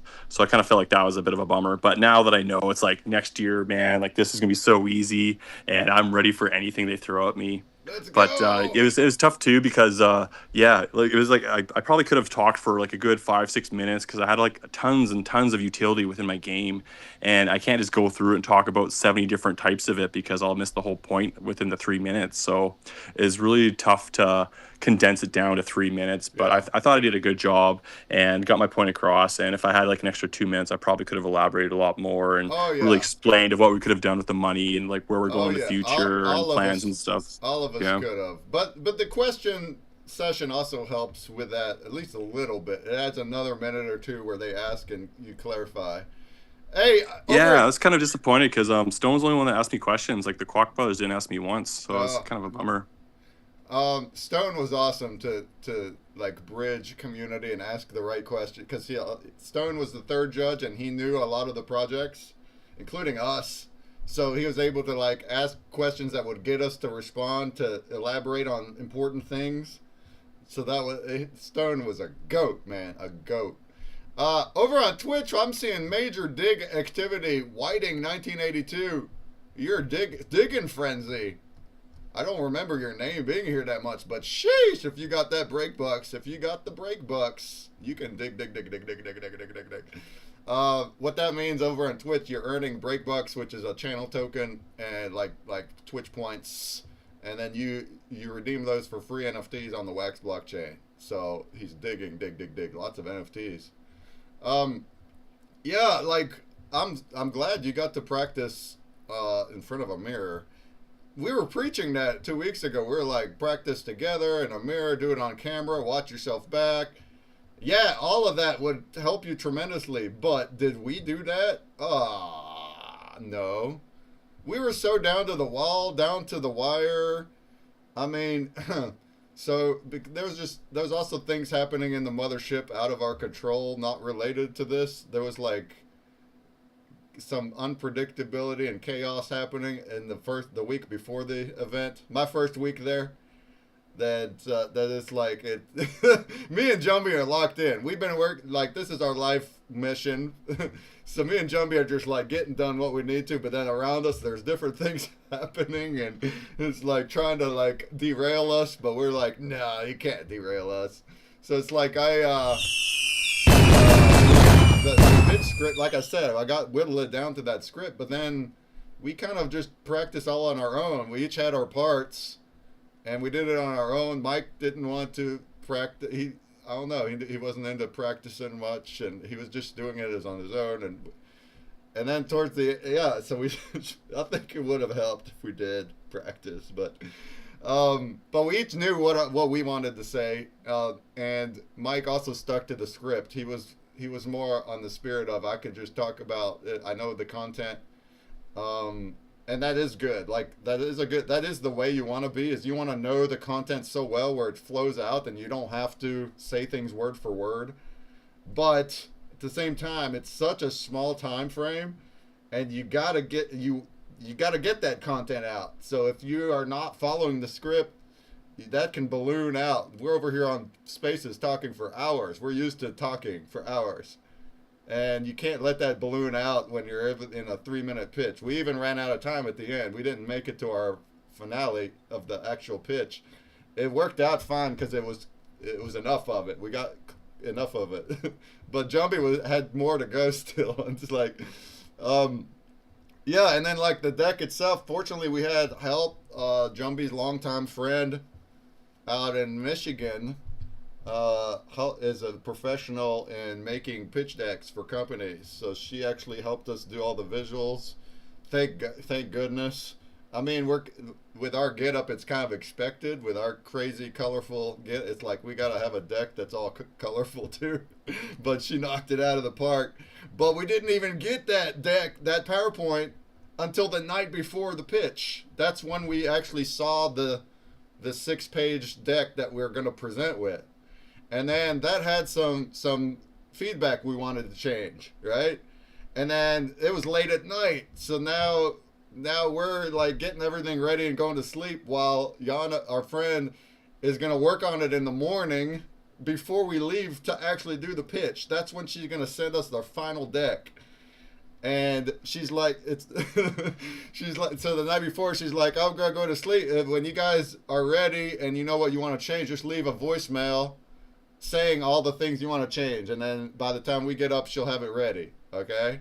So then we get up at 8 a.m.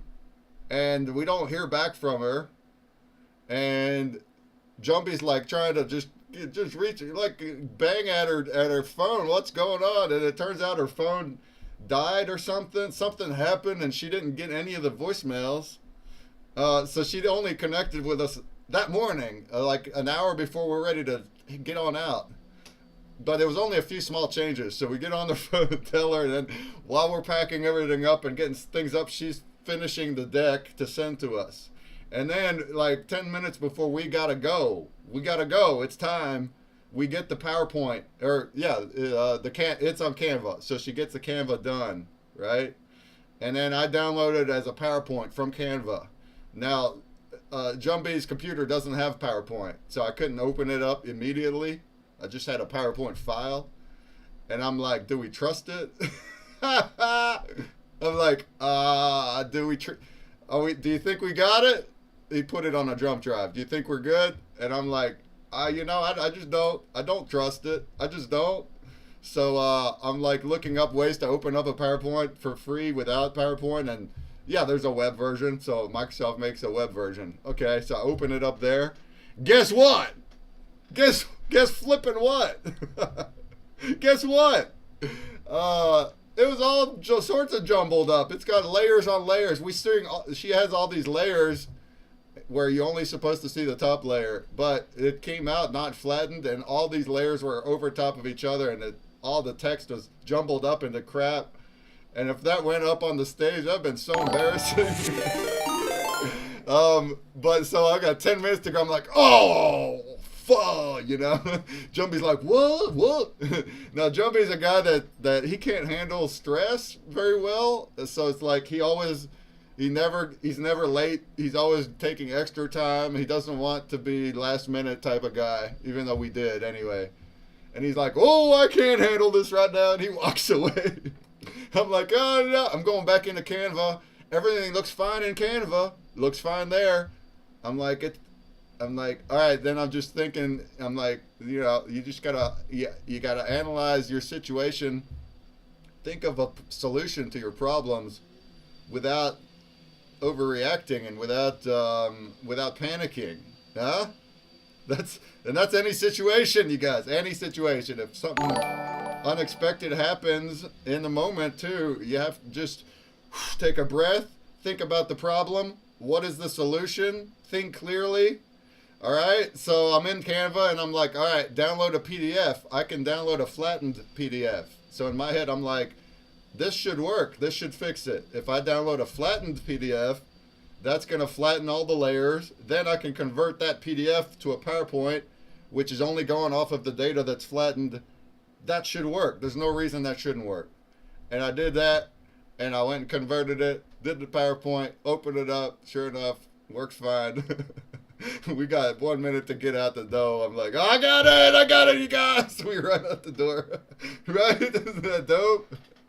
If I didn't figure that out in the last minute, I think we would have probably not used the deck. We weren't going to show it with all that crap on it, so we would have just kept going. But nah, we got it.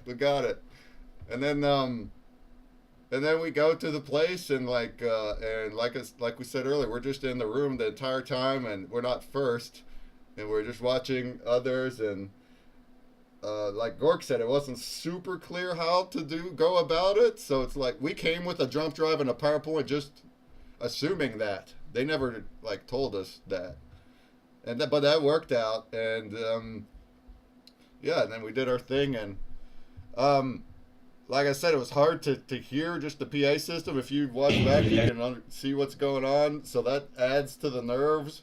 And then, like I said earlier too, you get so nervous. I'm over here on Spaces. We talk all the time in Spaces, but when you're in front of the stage and it's go time and it's the moment, and you're hearing your voice in the speakers, that's like jumbling up your thoughts. And but we just went for it. It wasn't solid perfect, but it was just plenty perfect enough. And then the questions towards the end. Yeah. Let me show you guys. By the way, we have some people down below that were there. Kismet and our side, you are so welcome. If you're available, please raise your hand. Come up to the stage.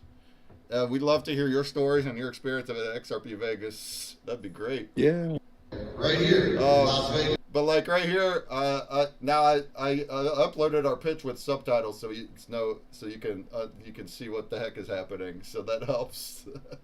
But like towards the end, it's like Phil Kwok was all about it. He kept talking about the Giga Brain that's right in front of us. He's like, I'm really impressed with this art. When does it go up for sale? Jumpy's like, it just minted, just right now. Oh no? Yeah, live from this moment, right away for you. It's hilarious. To me, that's hilarious. Did he end up buying it in the end too? Nothing happened yet, as far as money transacting. But no, I got more story on this. So, great reaction. And then Stone's coming in, and he comes in with the questions that are really pertinent. How do the artists get in touch with us? How do they incorporate? And then that lets me go on this big, I think, a really awesome ending spiel about how we want to have art galleries all over the country. Every one of them is regional based. We're going to source artists from those regions for free. They get showcased. They keep revenues and stuff. It's funny also because a lot of this was practice from the day before. We were at the Silverton event, and we were just off the cuff pitching to everybody. So a lot of even that spiel there with the I did that already a lot the day prior to people off the cuff. So it's like I already had it in my head, and that helped, right? And then towards the end, he even got in like, hey, this is only our first half-step endeavor. We have a 5-year a deck. It's on our website, and you can go to the website. And then I'm like, it's on your cards, because I gave him cards. So it was awesome. And then later, let me tell you some more stories. But hey, our side, Kismet, come on up if you can. Come on up. Later, Mike wants to make sure he gets a quick one-on-one. It's really busy after all the pitches and stuff, but he just wants to get in and get a quick reaction one-on-one, and he does that. And he says Phil just totally jived with him and said, "Amazing pitch, great project. We're gonna talk later," that kind of stuff. So that gave us some hopes there on that day. Gave us some hopes, but then the real fire came the next day. How many projects were there? As Crypto Gamers, it's 30. Yeah, there was about 30 pitches, which is a lot. And also a lot of them were brilliant. It's people that are building really dope things, right? That are life-changing, world-changing.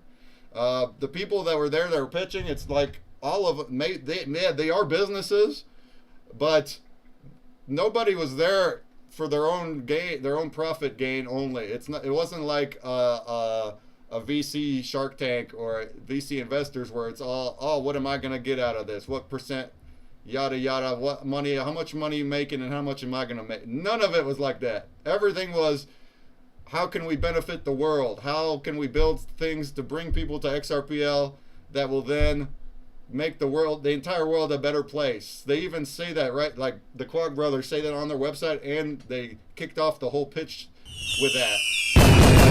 You're judging based on world impact. It's great if you have your own business. It's great even if it's a innovative business that uses XRP.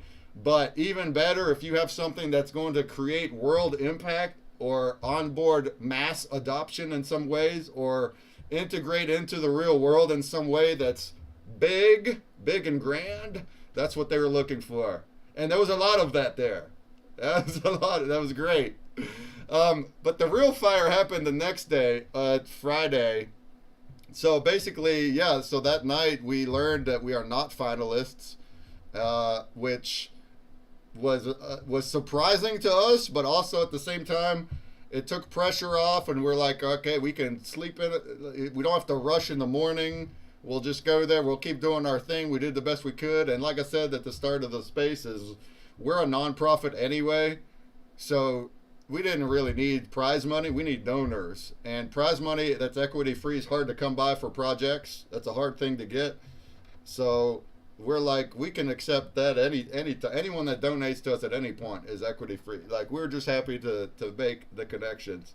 So we were out there Friday in numerous places. We were out in the hall for a while. We had our dolly with the GigaBrain on it. Everybody's like stopping by, and we're talking to them, and every person that stops, we blow their flipping minds. That's a good thing. That's not a like a cocky type of thing. That's like amazing. That's for everybody. That's validating this for everyone. Every person that dropped by, they're like, at first they're intrigued, and then I come in and I didn't let nobody go. I didn't let nobody sit there and stare at it for without getting an earful. So I went in there and tell them what it is. Hey, what you're looking at's not a TV screen. It's a physical static image print. There's a series of LED lights behind it that are shining through. That's what's creating the animation. It's only by way of color changing lights, and kept going. And every part, every moment, every extra detail that I add, you can see their eyes and their brain just blowing up.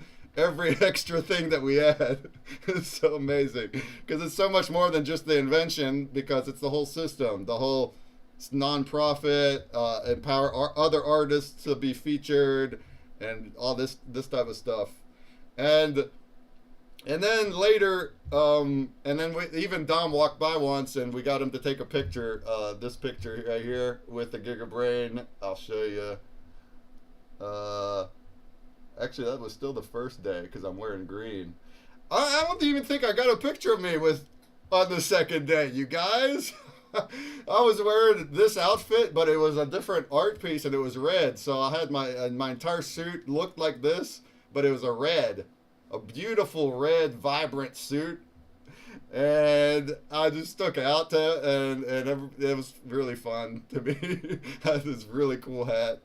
And me and Mike were in the conference room networking our butts off, just making lots of friends. And Jumby was out in the hall still at that time, and he didn't even have the GigaBrain anymore. We had it in the conference room. And shouts again to FML, who was just here earlier. But yeah, FML had a booth there, and they let us bring our dolly GigaBrain right next to their booth to be like part of it. And that was really dope of them to let us in. That's actually what let security let us even in, because we were like, oh, we're gonna be part of this booth, and they let us in, and then everybody's coming in, we're talking together. That was really awesome. But now Jumpy's out in the hall by himself. He's just chilling, and he's gonna come in, and then he said, and then we weren't there. So the rest of what happens here is what Jumpy told us. But basically, the way he said it, he's like, it was just this opportune moment that came together. I was out in the hall, kind of no one really around. All of a sudden, I see the Kwok brothers and Stone coming out the door. Now, the Kwok brothers are like famous as far as this conference goes, so it's like they can get a crowd around them pretty quick. But Jumpy's like, you can kind of tell they were trying to not do that. They were trying to keep it low. And Stone was literally bringing them to Jumpy. That was what Stone was doing. He wanted to bring the Kwok brothers to Jumpy to have that longer interaction, to get them to understand what we're really doing. And Stone did that. He kept it low key. He brought them together. They met in the hallway just by themselves, the two Kwok brothers, Stone and Jumpy. And then what came forth next was a 20-minute conversation where Jumpy went through the entire thing and their entire big mission, and how They can activate it. Like, we made this piece for you to activate. All you have to do is donate, and you are setting the benchmark moving forward for the fair market value of this piece. It's going to kickstart everything, all this stuff. And he says Phil was all the way in. Every moment, Phil was just so in it, and they pull up their phone with like the long deck, and Jumpy's like, oh, you're going to have to absorb this later. It's going to take an hour to really dive in. And he's like, Stone is right behind, and he's just gassing everything up. He's like, as they're doing this talk, Stone is circling around them, listing off what we check off. He's like, they check off bringing people to the ledger. They check off revolutionizing art and RWAs. They check off this and this and this and this. And it's just like a cheerleader. Oh, man, I wish I could have been there. That's movie moments. That's a movie moment, right? And then that happens, and then they leave. And then Jumpy's like, and then right after that, daggone David Schwartz comes around the corner. And like the current CTO of Ripple, and they're coming around the corner. And then now he's just talking to them and jiving with them. And the thing is with Jumpy too is he's so bubbly. He's such a charismatic, down-to-earth, extraordinary human being, Jumpy is. Are you still listening, Jumpy? This guy is just so fun and positive and himself. And he said he connected with David Schwartz that way, and they hit it off. And what's also really neat is Jumpy's clothes, these ones too, the ones I'm wearing, if you shine color-changing lights on them, they're designed to activate. They will change colors like That's you're so cool. tripping by shining color-changing lights on the clothes. And Jumpy had he has a special flashlight that does that, a color-changing flashlight, and he had it in his pocket.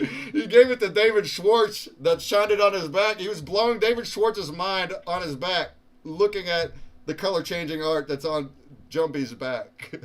Wow. And we weren't even there for that. That's all just what Jumpy told us. But, so all that happened, and then also many others that we connected with, just like FML that just came up early and talked a lot. We're going to work together in so many awesome ways. Also, like, there's this lady, she is the producer of TEDx Talks that came in the hall, that came to our thing in the hall, and her mind was totally blown away. And she's like, this is so groovy, it's so groovy. Apparently, she's diehard about the word groovy. She's got all these URLs for groovy. She's got this like merch line for groovy, and she's just head over heels. Her and Jumpy is like just going at it, talking about how they can work together. She's like, I want to bring spectral art to my TEDx shows and this and then we showed her like a video visualization too that Jumpy has. Like he has this like really trippy the animated video made out of his art, and she's like, this I can sell that to my people. And this and that, and there's a TEDx in Cali in August that is even themed around I don't know what, groovy something probably. So they're all like, her and Jumpy are like already planning now on how to activate her show in August. That's just another example of like cool synergies that we met. Oh, there he is. Jumpy says, yes, I'm still here listening to all your amazing praise. Yeah, dude. Jumpy. Jumpy. You guys, what's so funny, too, about Jumpy is he's one of a kind. He's so right-brained. He's so art-visual-brained. So, like, he can't hardly do numbers. He can't hardly read because he's so dyslexic. That was a lot for him to be on stage reading off his notes. Like, that was a lot for him. He's so daggone art-brained, but that side of his brain is flipping just a brilliant genius is what he is. And it's like, and he's so positive. He watches cartoons, like he doesn't watch anything negative, no horror, nothing. Like it's all Pixar animation type content that he consumes. and then all through his art too, you see, if you look at Jumpy's art, he's got a whole bunch of like really deep, esoteric religions, goddesses type of stuff, but all of it is uplifting. It's all positive. It spans many different religions and theologies so everyone in the whole world can like relate to it and he's connecting all these different deities and the historical stories in different ways. But he doesn't include anything evil, nothing scary. You don't find skulls or anything negative in his art, because he wants it to only be a positive, uplifting experience, especially if you're going to be looking at it under the influence of some substances, which is a thing that people enjoy very much with his artwork. But especially in those types of situations, you don't want somebody having a bad negative thoughts or negative experience. He wants it to be uplifting and epiphanetic, an epiphany. And that's what it was for me, you guys. A week and a half ago, when he first got the portal frames, I put a video out too that we were building frames. That night is when I first saw like all of the portals. He had a few of them up in his house, but this is the first time I saw like numerous of them, and how they go together, and the light boards behind them, and how they're put, all of that. And I had what an incredible epiphanetic night, because I actually saw the vision of where we want to take this, and how these portal frames are not just an art form, and they're not just an art style. They are a lens, or looking glass, as Jumbie says, where you can activate any art from anywhere of any kind. And I just saw that, and it was like, wow. And also, we both, me and Jumbie both come from a backstory, a very, very long trials and tribulations type of backstory. He's been at it for 18 years or more. I've been at it for 16 years with my own journey, not with his art, but my own separate journey. And we are converging now in this moment where everything's coming together, not just with me and Jumbie and XRP, but all the technology, all this AI to help us on the back end do it all alone. And the blockchain, all these people and this stuff that can actually enact it the way that we want to. And that's now, in 2026. So I hope that motivates you guys a little bit, huh? Kismet made it to the stage. What up, though? Tell us about yourself and your experience. Hello, consumer. You are so good. I mean, you are entertainment. Yeah, you are so amazing. Okay, so yeah, I wish I could make it to Vegas, but I'm just like listening to you guys and your stories. It's really interesting and make me interested to come to the next year, I guess. Yeah, let's That's go. awesome. Yeah, I don't get out either. I'm always here in my basement. I never even leave. I work from home. I never leave the house. This was my second ever crypto conference, and it's hard for me to travel. Finances so it's not easy to go out to places like that. But what an experience. Whenever is a month or two ago, whenever Mike and Jumbie said they're going to be there before we even knew about Shark Tank, just being there at XRP Vegas. And Mike's like, this is going to be a big deal. It's going to be monumental. There's going to be things that happen, and we want you here. We really want you to be here. So I was like, okay, I'll do what I need to. And we did it. Man, massive shouts to their hospitality. I mean, I stayed in their house for 2 weeks. And that's what made it possible. I can't afford a hotel for that long. So I just had to pay for like the plane and just my own being there. And that was awesome. It not just allowed me to do it like financially, but to live in color with them for 2 weeks and bond on a deep personal and spiritual level.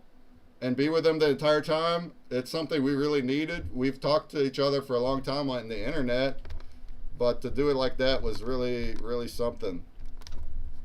Yeah.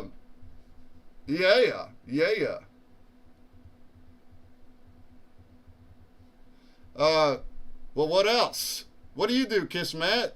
Were you following along on the internet? Did you have friends that were there that you were like living vicariously through them?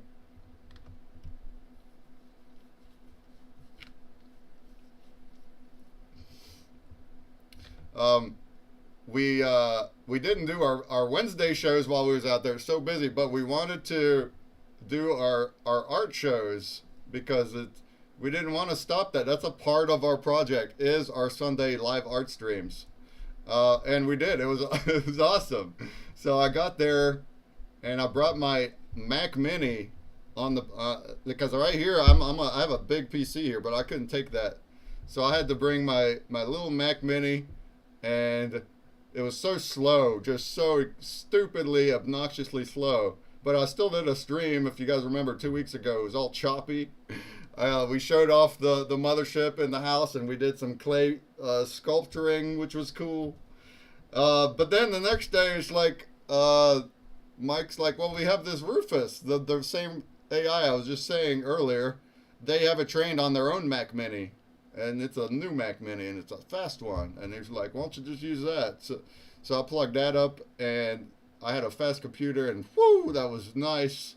And then that let me also stream the following Sunday where we did tie-dye, and we had a fast computer then. We showed off everything and made tie-dye IRL, and it's just a big portion of all of this. So we're going on 21 weeks now. This Sunday will be our 22nd episode, and we make art live every week. It's a really awesome time. We also teach people how to make their art move and pop to changing colors. And then at the end of the space, we digitally change the colors, and we make them all look crazy and cool. We absolutely are getting better at it, myself and our 2 viewers and others. So we got Mr. and Mrs. Trick, who are artists already. They join us every week. We got Jumbie and Mike and myself. And then we have 2 viewers, Tut, who's down below in the chat, Tut and Crypto. And also Sumerian B. They join us every week, and they're drawing through a whiteboard in the metaverse, through this little thing I have in here. It's so fun. Yeah, you can. Hey, Waffle Skitty's gotta have to join us too. So you're gonna have to be a regular too, Waffle Skitty. And anybody else, we wholeheartedly invite everybody to join us Sunday art streams, and especially if you want to join in and make art with us, you can do it in any medium you want. You can share your screen, share your tablet, share your camera, or you can come right in here and use the whiteboard. And we don't know what we're drawing when we start. We decide via attribute vote. So every week there'll be a theme, and Mike made this special wheel that gives attribute choices, and then we put those into a Twitch poll, and then that decides what we're actually going to draw by attributes like subject, environment, color logic. And so it's really cool because it comes out very similar, but it's all different based on each artist's interpretation of the attributes, and we don't even know what it is going in. So here you can even see, like this past Sunday we had Vegas theme, and the subject was an Eiffel Tower, so you got Eiffel Tower arts. And it's we've gotten so much better by doing this every week. Tut, I've been here since the first minute listening. Tut, yeah, Tut and Sumerian have become exquisite artists. We didn't start out this good, and now they're making art that's not only good art, but it is transforming in front of your eyes when you change the colors, whenever we apply the effect, because it's a technique. Where we put our colors and how we apply them and things, it creates movement whenever we change their colors. And Tut here has gotten so good at it, it's blown our minds away. And so we actually want to start now, or this coming week, we're going to mint everything on XRP now as well. So basically what we've been doing for 21 weeks is I'll combine all what we made into one art, like a little collage of them, and then I mint it on wax in my own collection, not one of ones, but like many of them, and then I distribute them for free, so people in Twitch watching can actually earn the NFTs we made for free. But in addition to that, I want each of these artists to create their own collection on XRP, and every week Tut and Sumerian and others are going to start minting what they made live on stream as one of ones. And then they can keep them if they want, or they can sell them or whatever. We're creating history. Anybody that joins us here every week is creating history, and it's beautiful. And what's even more flippin' beautiful is the developers of a marketplace on XRP called Lady Dev. They were also, or Lady Cafe. They were also pitching alongside us on stage. But before that even happened, before the conference, they were watching our show and we didn't even know it. Bullish Chris, we'd see his name in the space, but he never came up to speak.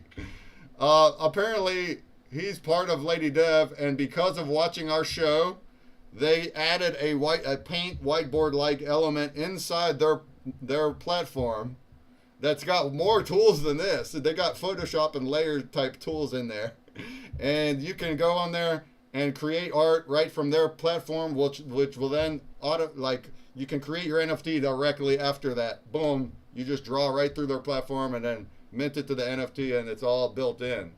So Mike actually tried that for the first time here last Sunday, and we're gonna play with that with more. But Tut says I'm gonna stick with the original. He wants it to be as challenging and as impressive as it can get. Because these whiteboards, they have no undo button. They got no layers, no erase. It's just freehand mouse. Choose your color and your line width, and that's it.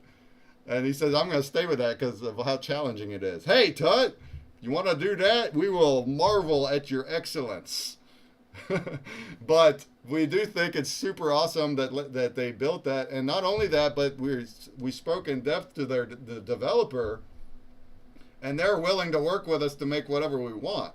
So it's like, they're like, if we can think of tools that we want for our paint or ways to make the platform better, we just tell them, and then they just make it. They will custom make it for us because we're the ones using the paint feature. Isn't that so cool? That's Web3 mentality. Web3 mentality is you work together, you listen to your audience, you build things based on what your community wants. Mainstream corpos don't do that. They do what they want. Right? You can suggest a feature, maybe you'll get it in 3 years. They don't talk to the audience the same way as Web3 does. Unless it's a small business maybe, but no big companies are like that. But here it is like that. It could be a big company. I mean, if Lady Dev was huge and viral and mega, they would still talk to us like that, right? That's why we love the spirit so much about all of this. Ayaman!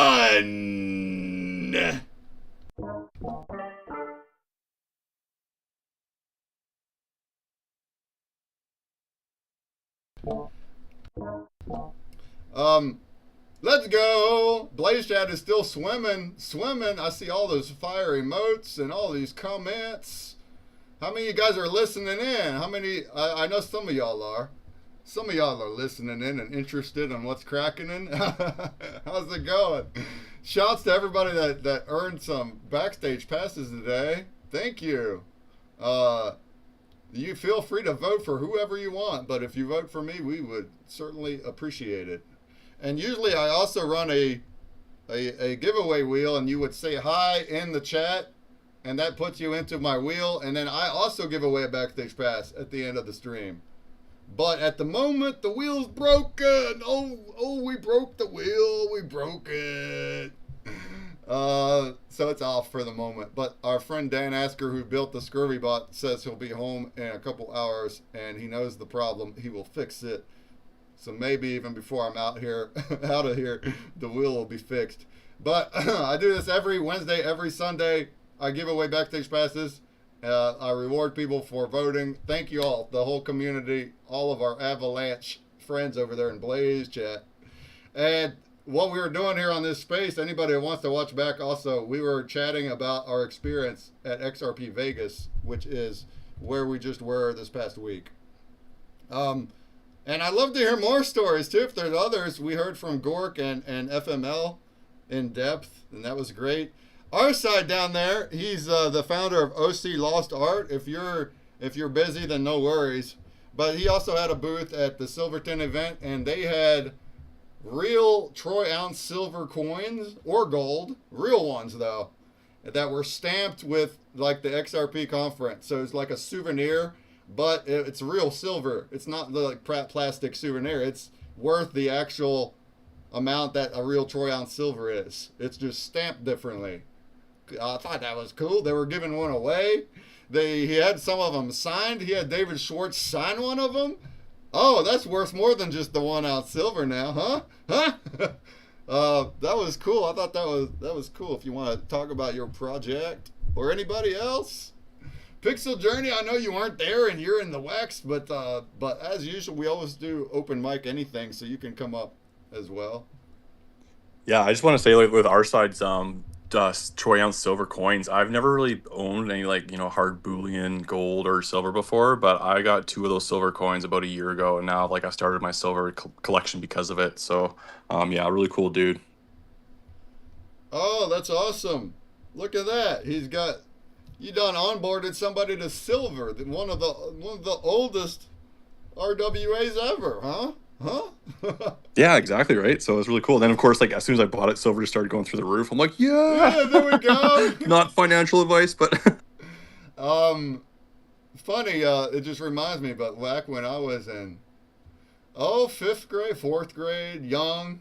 I had a birthday, and my dad's uncle, who's not with us, but he sent over $100, and he said he required that I invested in some way. He didn't want us, as much as we wanted that $100 and to go spend it on whatever, he wanted us to invest it. And we're young, we didn't know nothing. So my dad gave us 2 choices, me and my brother. He's like, I got 2 investment choices. You can create a bank account, you can make a savings bank account. It'll be your first account and put it in there, or you can buy silver. He's got silver coins. My dad believed in that, in investing in hard metals. This is long before crypto and the world we're in. But and I chose silver. I thought that was, I didn't care about a bank account at that time. So so $100 in silver, and silver was like $5 at the time. And I think I have it somewhere. I didn't lose it, so it's got to be somewhere in the house. I think it's under my bed. Yeah, so that went up. Oh no, so let's see. Let's ask Mr. Grok. Grok will know. I'm curious now. Let's see. Where we at? $100 in silver when it was $5 is now worth what? Good question. Looks like we got $1,500 in silver now. Hey, that's a plus. Your dad's smart. But no, I'm not touching it. It's been there for over 20 years. We're gonna hold on to it longer now. It's almost like a keepsake thing now because it's my first ever investment that my dad provided me. So it's kind of like it's priceless, I guess. Now we're over here and with all these other assets. Now we're creating assets. You guys, it's in the pitch, but like that's a huge deal that we did highlight it, but not super duper point blank. Is with SAFE is our nonprofit. It's Spectral Art Foundation Endeavors. We are literally creating a new asset class. We're pioneering it. It's never even been done before. The IRS has never recognized digital art as a physical commodity or a real world asset. Has never recognized it. We know that NFTs are that. We know that. They operate that way. But the IRS has never recognized the NFTs as that because it's all like old school to them. So it has to be physical to them. And yeah, you can print a digital art, but to them, that's not a one of one. You can print hundreds of them, right? Well, what we've done is we convert a digital art into a physical one of one. That's more than a print. It's a literal hand-built one of one, custom programmed to go with the digital art. And then it's got the asset metadata inside the chip that's inside it. So it's permanently locked to the NFT. And IRS does recognize that as a RWA. And by doing that, digital art now has that option where it never even did before. And then also, because it's on XRP Ledger, the public market, that is what determines the fair public value. That means it's artists directly to collectors. There's no middlemans. There's no appraisers. There's no art galleries that are gatekept by rich people that decide who goes in and what goes out. This is directly from the artist through us as the foundation directly to the collectors, and that public value is dictated by how they sell, what people offer, what people buy them for. So it just takes all the barriers away, and we live and love and breathe it. It's fantastical. This is like Jumbie's lifelong dream before he even knew how it would happen.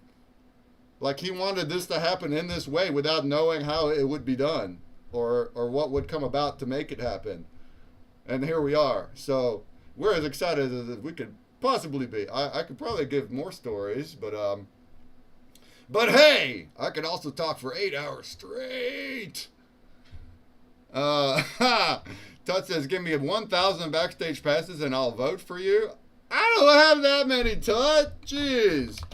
I'll give you 300 break bucks. Everybody in Twitch, 300 break bucks. That's 6 free NFTs for everybody in Twitch. Eh? If you have a Wax wallet. Get connected. Dig. Dig, dig, dig, dig, dig, dig, dig, dig, dig, dig. There you go. Gork is in Twitch. Gork, you got hooked up with a Wax Addy, right? You can dig? Oh, you bet you, bud, for sure. You bet you, bud. Usually also, I get an overlay that pops up and it shows what NFT you get on the stream. It's pretty awesome.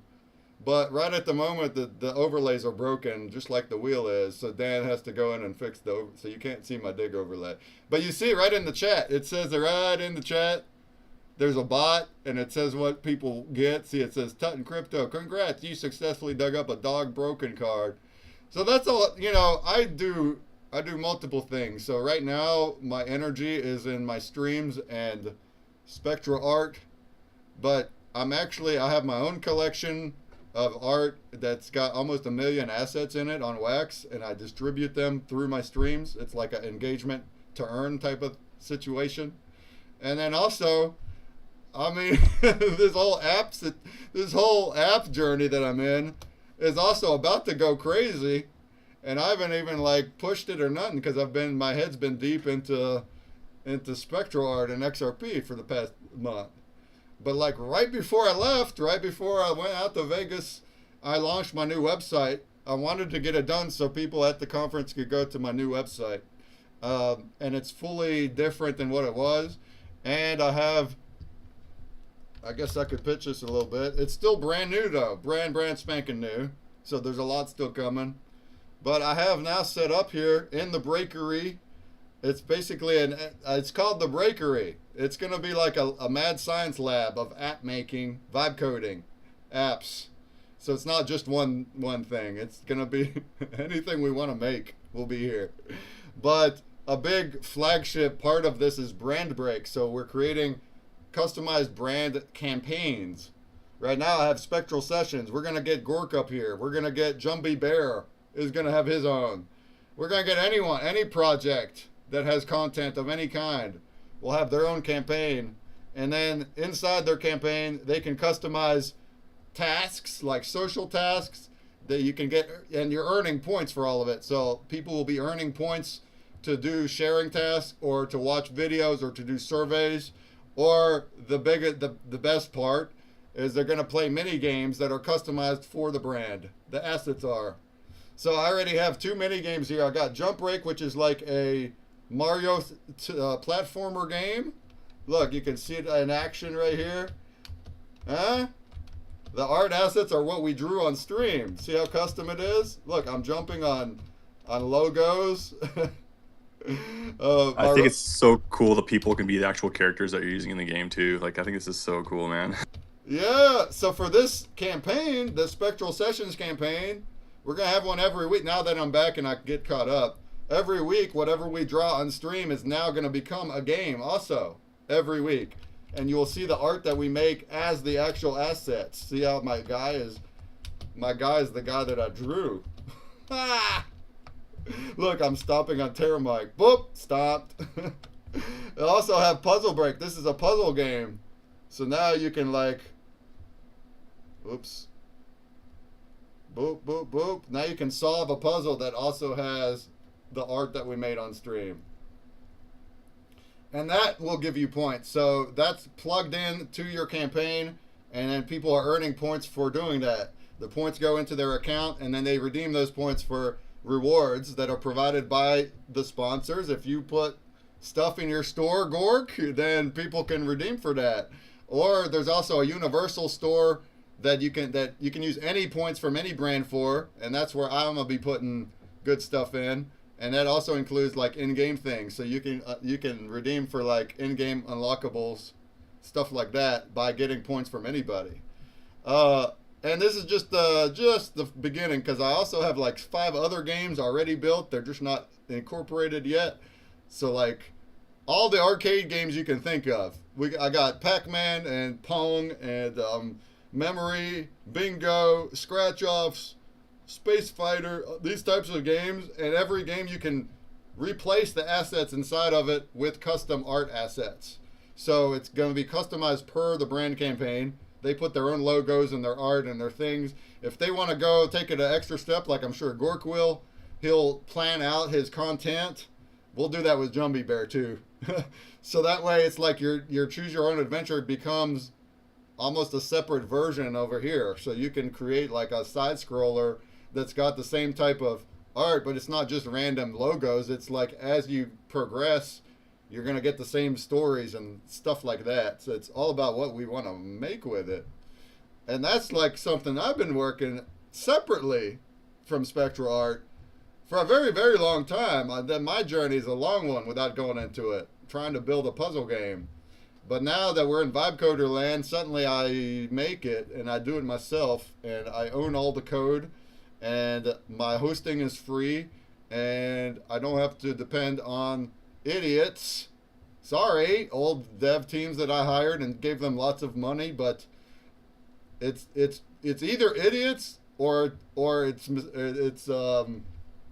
what's the word, where they sabotage you. They're not your friend. Or it's a mixture. It could be both. But my experience, and that's not every experience, and hopefully people that work with devs, hopefully you did find good devs that are your partners. But with my experience, I hired and I spent lots and lots of money, me and my dad and other investors. And in those situations, they're not on your team. They only want your money. So if they give you something broken, they're charging you to fix it, and it's just clashing. You can't get anywhere that way. You're just clashing that way. And I did that for 15 years, 5 different dev teams, almost $1 million spent just to get a daggone puzzle game built. But now this year, or as started last year, I did everything myself from scratch. I redid the whole thing, plus all this other stuff. I made all the other mini games. I made this brand campaign thing. It's going to go even more than that. So here very soon, I want to say by next month, I'm going to get back to work on this now. I want this to be a marketplace. Now that we can do vibe coding, and also anybody can do vibe coding, I want it to be where the brands can post whatever they want done. Any task, but also any app development. So if they have any features or games or brand integrations, custom, anything that they want custom at all, they could just post it right on the marketplace, the task that they want, the amount of points they're going to reward for vibe coders to provide it, or treat it just like an Upwork and put money up. Say, hey, I'll hire you, you know. So now it becomes like a job listing. And now we'll have our vibe coder community, and it'll be like Upwork, but instead of submitting quotes, they could just submit final product, because guess what? We can vibe code little mini apps in a day or 2 days. So it's not just me. It could be anybody. Anybody can go on the marketplace and develop these little mini apps and submit them. It'll be all right through this brand break system, fully incorporated.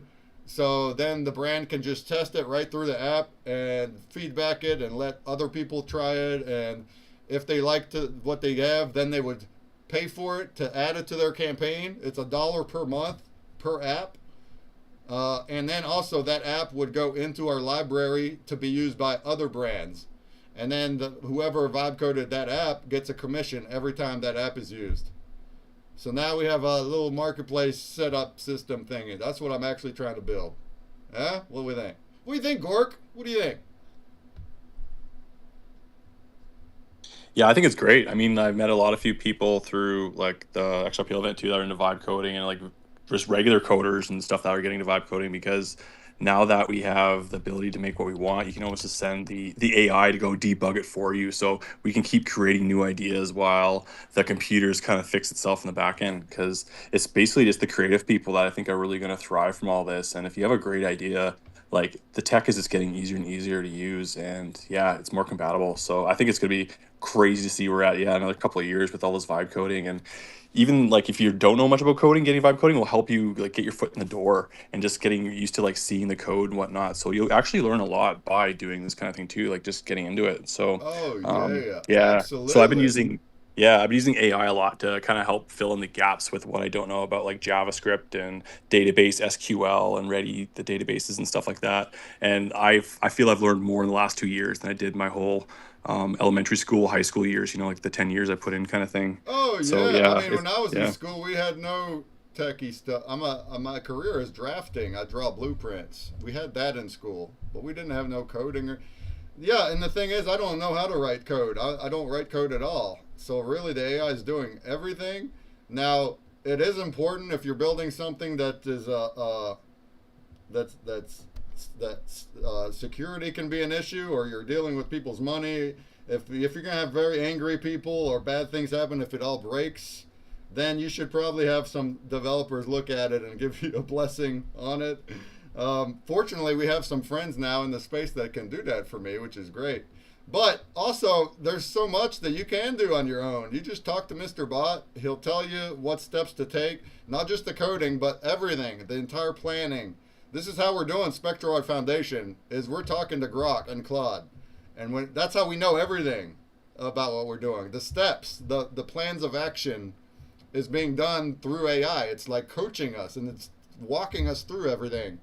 And as you're doing that, you're learning through it. So even though now I still don't know how to write code, I'm still not going to sit here and type out code, but I know my entire file structure. I know how it kind of operates. I know what third-party systems I'm using to make it work.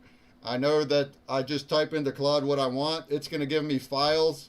I know where to replace those files in my GitHub to make it all work. So it's like I've become a manager for managing the devs. The dev is the AI. I'm a product manager now, without even knowing how to code.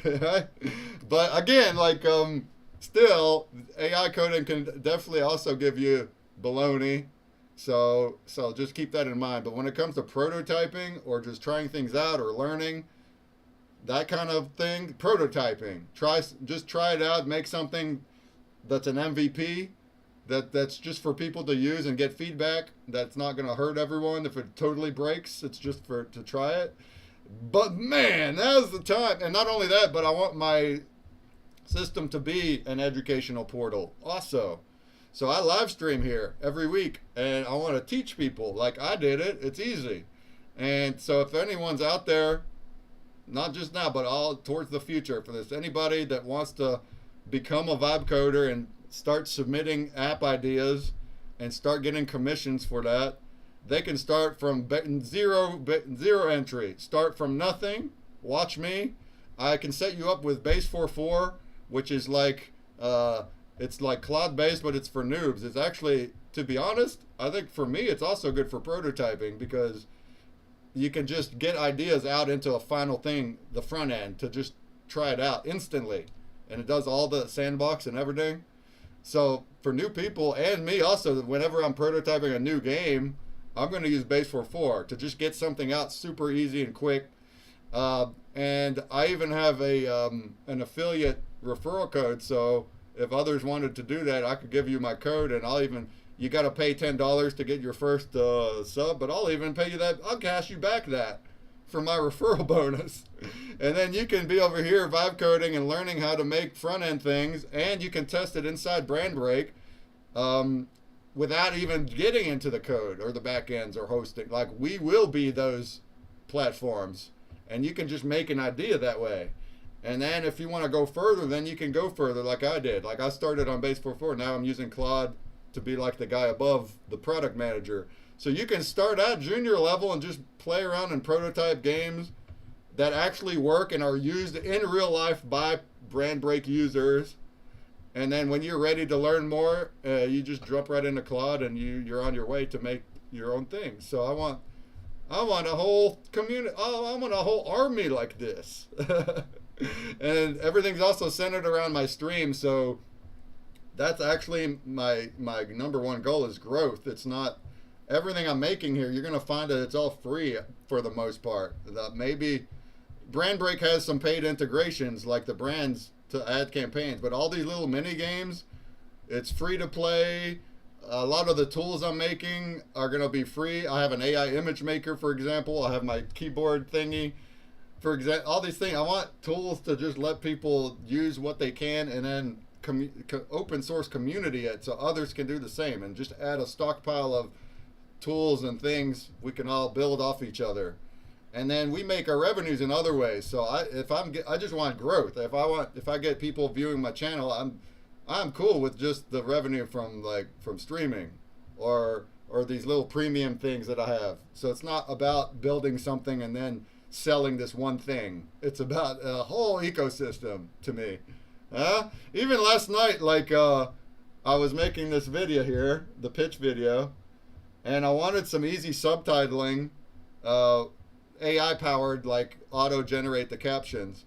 And they have some very good ones out, but they only let you trial it once.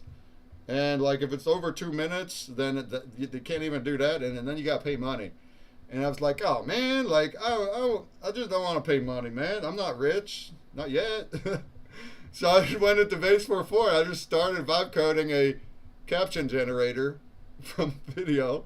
Next thing Awesome. you know, yeah, now it's called PitchBreak. Everything I'm making is something break. So you're gonna find that my breakery will keep growing into all these break puns. Now it's not perfect. It's not something that's good enough to ship and have other people use yet. It's gonna need more tweaking because I wound up actually doing a lot of the timing manually because it wasn't good enough. But it got me started. I have a UI. I can drag the subtitles around. I can paste the I even like it AI generated the words, but then so much of it was incorrect.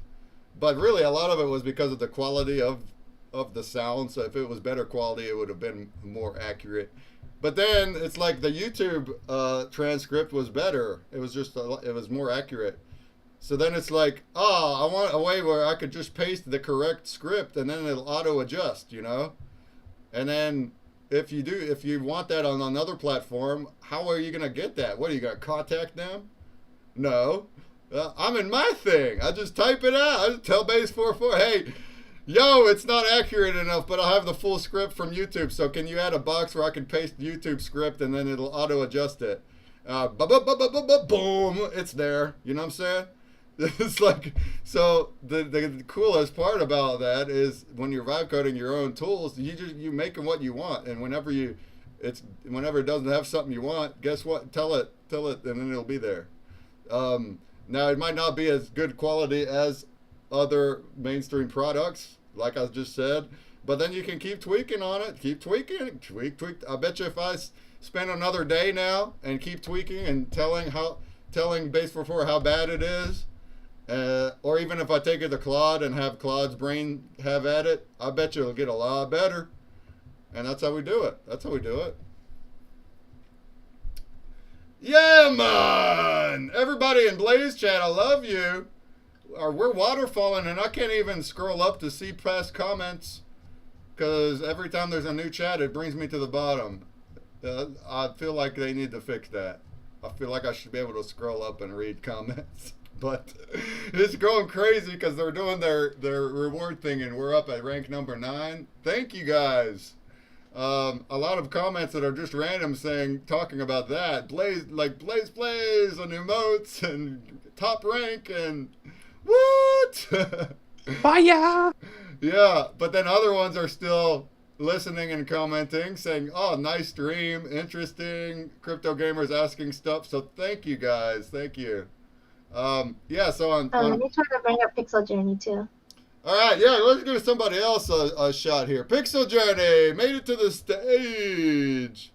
Why don't you also talk about your experiences at just crypto conferences? I know you've been to some in Europe and stuff. Anything recent, or what was your live experiences at with real people? Well, yeah. Hello, and happy Wax Wednesday, everyone. About actually, I almost want to start with the vibe coding thing because I, Yeah. nowadays Go for it. I almost don't want to call it vibe coding anymore. Using AI to code with is just coding, but as Gork also mentioned, it is absolutely easier than ever to actually learn coding. You have literally like your personal teacher in your pocket, non-stop. You can ask what every part of every piece of code means and how to use it, how you can maybe customize it in different ways, or or even just ask for alternatives. Maybe you can find maybe something, some library that you used to like for some older version of something doesn't work anymore, and then you find something much better. And it's so much easier nowadays with with all these AIs than it ever has been before. But yeah, but about that vibe coding thing, then of course you can still just vibe code, being no matter if you're a coder or not. It's just like going with the flow and all that. But I've also experimented a little bit with something I like to call chaos coding, which is basically starting out with just like a vague idea of what you want to, in which direction you want to go with, and then just letting the AIs basically define everything. So instead of you being the one vibing, then you let the AIs vibe, and sometimes it it creates some quite surprising or well, yeah, it can create basically anything. You never know what you're gonna get. So that's quite exciting as well, and something I would recommend anyone to try as well, at least for a couple of days. But it might take a little bit more vibing or hands-on coding to get everything back on track. Uh, if things end up getting super bloated and super far out of control. But yeah, that's that's the chaos coding idea. Um, about real life events, then yeah, I've been at quite a few. Um, I almost don't know where to start, but my yeah, I used to go to a lot of tech events already before uh, getting so much into crypto. So I've been going to sort of something similar to crypto events for, I would say, over 10 years at this point. I started going to many of those tech events already when I studied network engineering, and my university still keeps having some huge events every year as well, where everybody is welcome. So that's that's one option. But also within the crypto world, then one event I've come to enjoy especially has been the non-fungible conferences that happen in Lisbon every June, in the beginning of June, and I've been going to them for 2 years already, and just on the just a month I will be in Lisbon again for my third year in a row there, and yeah, it's a great experience to go to a crypto event. I would say you are probably, I don't know if you guys know a lot of people in real life that knows everything about, well, most things about crypto, but when you're suddenly at an event where you have dozens of people around you, either, I don't know, perhaps directly disguised or like in in cosplay, in some sort of Web3 cosplays, or with every booth and every side of some conference hall being all about different crypto projects, then it's a it's really a vibe. It's an awesome experience, and I would recommend it to anybody. It's also a place where you can learn so much about both what chains other people are interested in, new maybe new small tech or unique things happening in other networks that you might not have stumbled upon, or that might not be in your normal stratosphere, but but in a crypto event, then you can meet basically anyone, and yeah, I think actually both for the for the past 2 years in Lisbon, I've almost, well, sort of met. I think the first year I shook the hand of people, so that was also pretty cool. Um, but there's so many sort of famous Web3 people at those events, so that me being here in X so much else well in the Web3 world, um, it gave me the opportunity to actually meet a lot of the people that I have only known as a PFP or one name on my X feed, in person as well, and maybe having a beer or a chat with them about what chains or what projects they prefer. And yeah, it's awesome. If any of you are near Lisbon, then I would warmly recommend that event as well. Yeah, on Europe for that matter, it might not be so expensive just to quickly fly over or whatever. Yeah, I know. I was at the Apex Developer Summit like 2 years ago for XRPL, and I was in the room and I saw Vitzi from like across the way, and he's one of the main coders for the Zaman wallet. And I almost got like starstruck. I'm like, oh, like I almost couldn't talk to him. Like, hey, can I get my picture with you? And like, I totally forgot to tell him my name and like all of that. And then like afterwards, like, oh, hey, I'm Chris, and shook his hand and stuff. But yeah, like you don't know when you go to these events and you don't know who you're gonna be standing next to because. Yeah, they could have been here for like 10 years. They could be totally brand new, like a rookie kind of deal. But there's so much knowledge in these rooms. I just love getting in there and just listening to everybody. Oh yeah, the knowledge, the collaborations forged. Everybody in those types of events is on your wavelength. They're your tribe, right?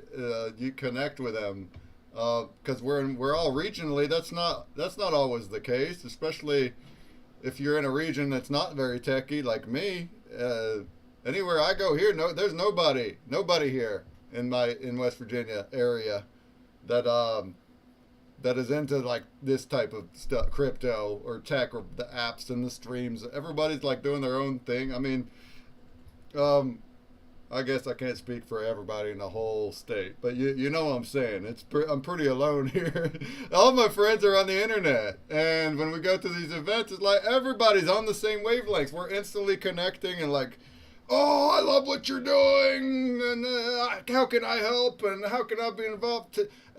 You tell me about what you do, and then I'll tell you about what I do, kind of thing. And then we're trading info, and it's flipping awesome. What's really cool too is when we've been talking on the internet with people and we become good friends with them, including voice on spaces, but we don't know what they look like at all. And then it's like you recognize them from their voice, and that happened a few times. It's like, wait a minute, I know that voice. Wait a minute, where is he? There was I don't remember who it was, but somebody in this past event was saying that happened to them in the bathroom. They were in the stalls next to each other. And one of them was, I guess, picked up a phone call or something. And I think it was Spec. So Spec's got like a southern accent. And then whoever was telling me this was in the stall next to them. And he was like, is it Spec? Is that you, Spec? It's like, yeah! And then they, I guess probably waited a few minutes and then exited the stalls and then met each other face to face for the first time that way. So that's just funny. That's funny. Yeah, it's like, wash your hands, meet me outside. Yeah, that's just funny. But yeah. I look forward to going to more stuff like that. But again, it's like there is barriers. You have the financial barrier of even the tickets. And then you got the travels to fly out there and get a place to stay. And unless you're a high roller, that's not easy. If you're an independent person that's bootstrapped, that's hard stuff to do. But hey, Crypto Gamer even mentioned in the chat NFTopia a few times. Yeah, see, we host a metaverse convention that is intended to break some of those barriers. It's not, admittedly, it's not as cool as real life, but we have this little metaverse room. We have avatars and we set up booths. You can talk to each other in voice and cam. We have voice zones per booth, so every booth has its own conversation that way, and people are all over the world that way from their house. And we've had some really, really awesome events that are also live stream focused. So we've had 7 events now in the past 4 years. So it's been a hoot on mostly Wax blockchain as projects. And yeah, and then like we'll have live stream events. I'll interview booths. We'll get in a big group of avatars in a booth, and we'll all go to one to the next and interview them and have them pitch their thing like we do right here on this space, but as like a virtual booth type of thing. It's really awesome, and I do think Jumpy's been nudging, and Mike has been nudging me, and they're like, the XRP community would jive with NFTopia big time. We had our last one last year, and now it's just kind of on hold because it takes so much effort to do, and so we've been focusing on other things. But really this show right here, this Wednesday PitchBreak show, is intended to be that kind of experience on a smaller level. It's always open mic. People can come up and demonstrate. They can even come into the metaverse if they want with me here. They can promote new things, drops, giveaways, the stuff that we used to do at the conventions we can do here, and that's what we want here on this show. But yeah, those events were like big, super hyped up and advertised, and it's a whole big thing. So we can do it. We can bring it back. We'll bring it back. We'll have some kind of XRP events, but whenever I have time, and I can't promise when that'll be because there's too much to do. There's too much to do and explore, you guys. Let's go viral so I don't have to worry about like my under duress bills. Can I please quit my job already? And then we can really cook. Oh, man. Corn, what up, Corn? You want to come say hi? Hey, what up, CG's in the chat? Says have a good stream. CG, this whole Blaze Prime thing is pretty neat. It's pretty neat. Shouts to everybody in the chats. Very cool. Do you guys in Blaze, do you know how long it'll last still today? Is it gonna go to the hour, or is it gonna keep going? It's like 4:20 maybe, I don't know. I got 4:47 right now in the Eastern Zone. God. We're gonna cut off the space here about on the hour. It's been 3. If there's anyone that wants to still come up and tell stories, you can. Corn, you want to come still? He didn't make it to Vegas, but he was there in spirit, and he hosts spaces all the time. Our side, if you're busy, it's all good, but if you want to come up, we got Alex Gibloda, creator of Theory of Love. I'm following you. If you want to come up and speak about what you do, your project, you're free to. It's open mic. All right, we're going to end it soon. But after the space ends, I will still remain on the stream for at least another hour or longer. I want to stay at least till this Blaze Prime ends, and then we can do some more vibing out with less space talking and more vibing with the Blaze chat. What we think, Blaze chat? What we think? Oh man, we got Grim and Zenetra, Force Layer, Wings, Chupacall, Frogger, Kiros, Darlane Crit. Everyone's going crazy over there with 33 viewers and mega chatters. Thank you. The Blaze Prime feature that's happening. We're getting followers. Ganol Crypt, Dex, what up?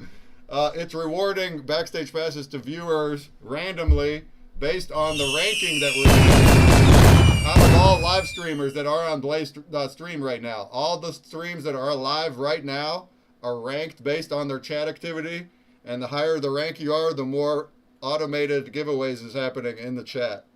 And it's brand new. It only happened this week, so that's why we have extra attention over there, huh? What up, folks? What up, folks? Oh, yeah. Waffle Skitty, why don't you tell us more about what the heck are you... Waffle Skitty is the founder of NFTopia with me. But she's been away from the spaces for like a while now, dealing with real life, while me and Christina.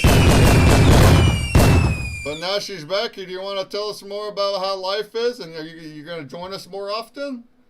Yeah, I want to be joining you guys also on the Sunday stream as well. I want to get back into doing some art, but Waffles just kind Kitty's, she's a great artist. And a whiteboard artist. Every time we did NFTopia, she'd be there making whiteboard art with us. So Sundays would be fab. It would be a fabulous I love addition. playing Pictionary with you guys too. It's always so fun. Yeah, we play Pictionary live. See, we do fun things like that from the metaverse. We played live Pictionary with viewers. We had, in addition to all the interviews and things, we had karaoke and performances. And yeah, we made sure there was like a lot of ways to participate. You know, scavenger hunt. You know. Yeah, a conga line we did every time. So we all, after all the interviews and everyone's around, we all get in an avatar line and go walk around the whole place. Dare we say the longest conga line in the metaverse world record? I haven't seen any others, so you know. Oh yeah. Well, that's awesome to hear. And expecting soon. Have we announced if it's our boy or girl, or secret? Oh, I don't know yet. So I gave the results to one of my friends, and we're just going to have like a little picnic, and then just kind of do like an announcement. It's not revealed yet. Well, good luck on what comes next. Do you have like a somewhat a due month? Do you know what month it's coming? September. Oh, September. It's gonna be a boy. I got a feeling. My brother's Yeah. my brother's little one is coming in July. I'm gonna be an unkie. Wow. Nice. Yeah, and he revealed he had an awesome reveal party. It's like a little girl. I said it's a boy. I wanted a boy.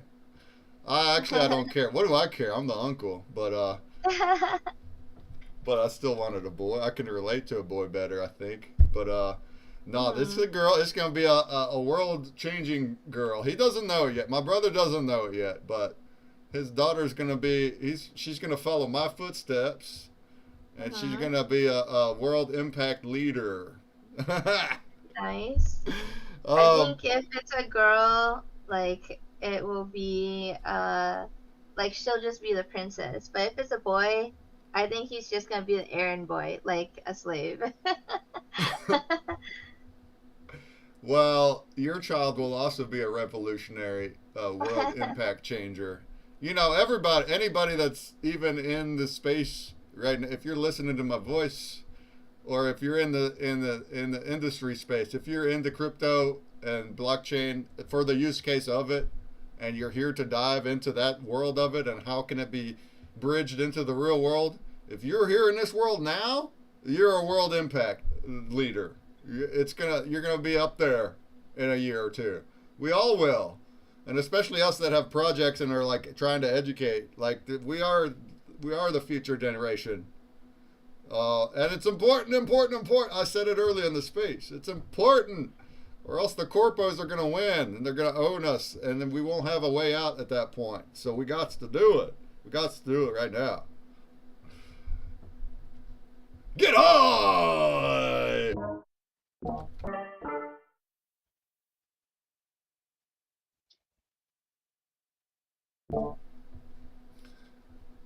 All right.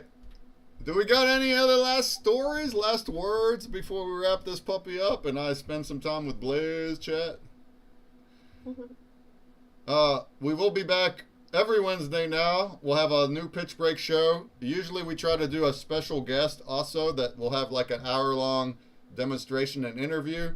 Then we do open mic for the rest of it. Today we just kind of were telling XRP Vegas stories.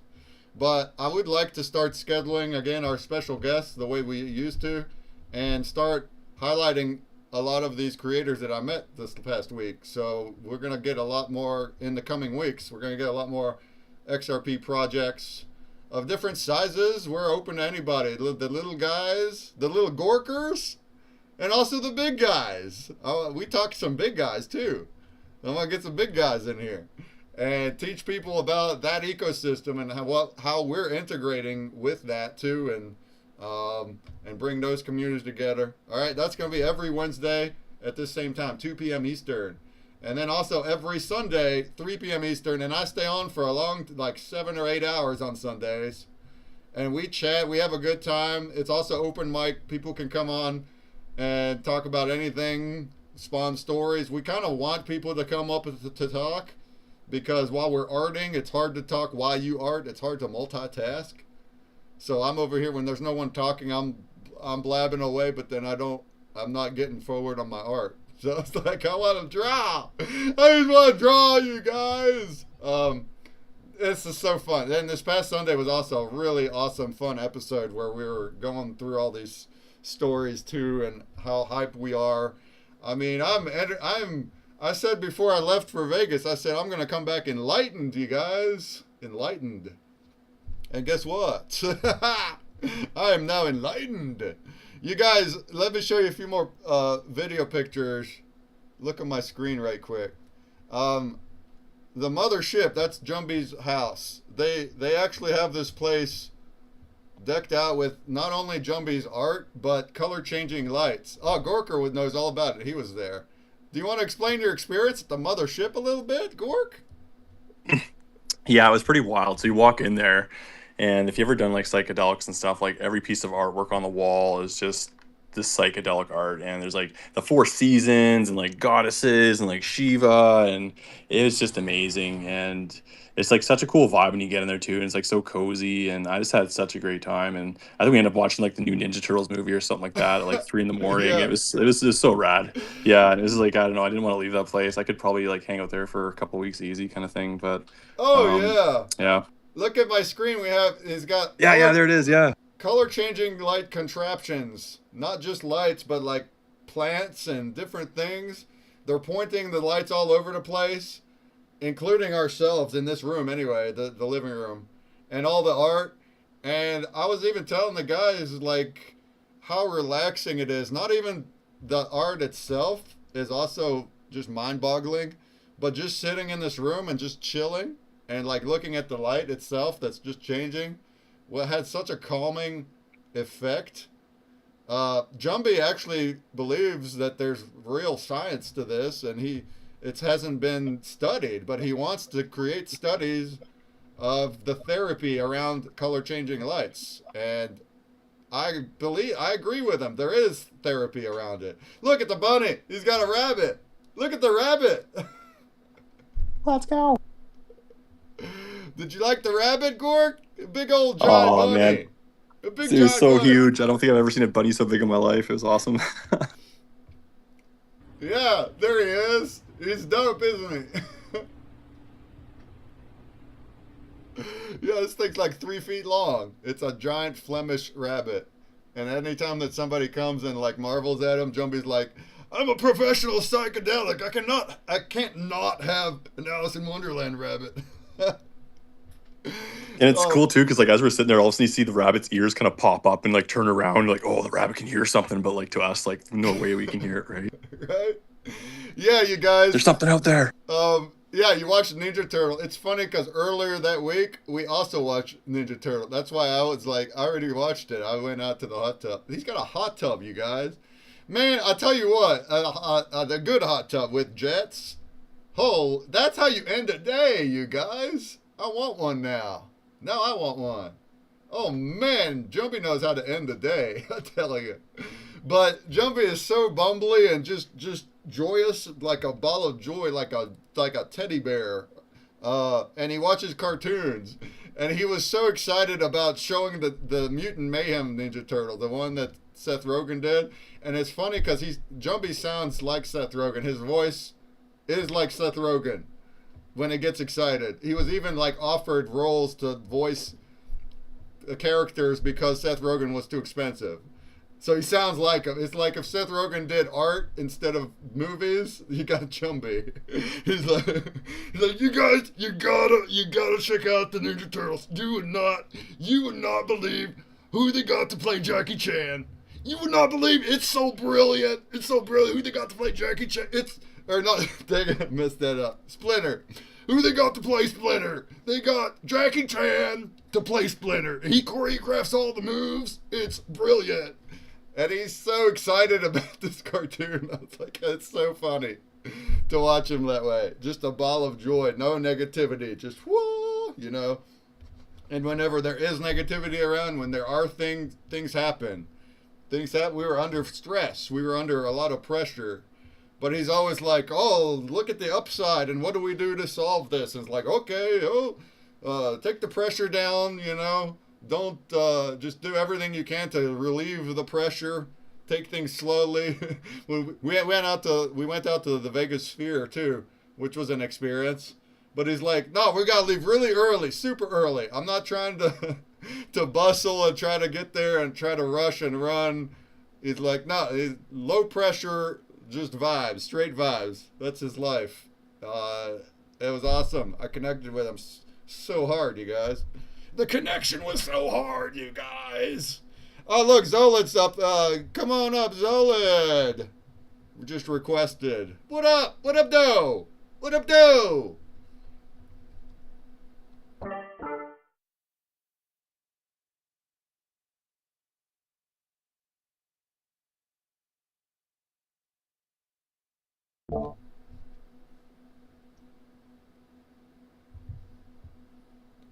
As my rabbit continues. Oh man, sorry.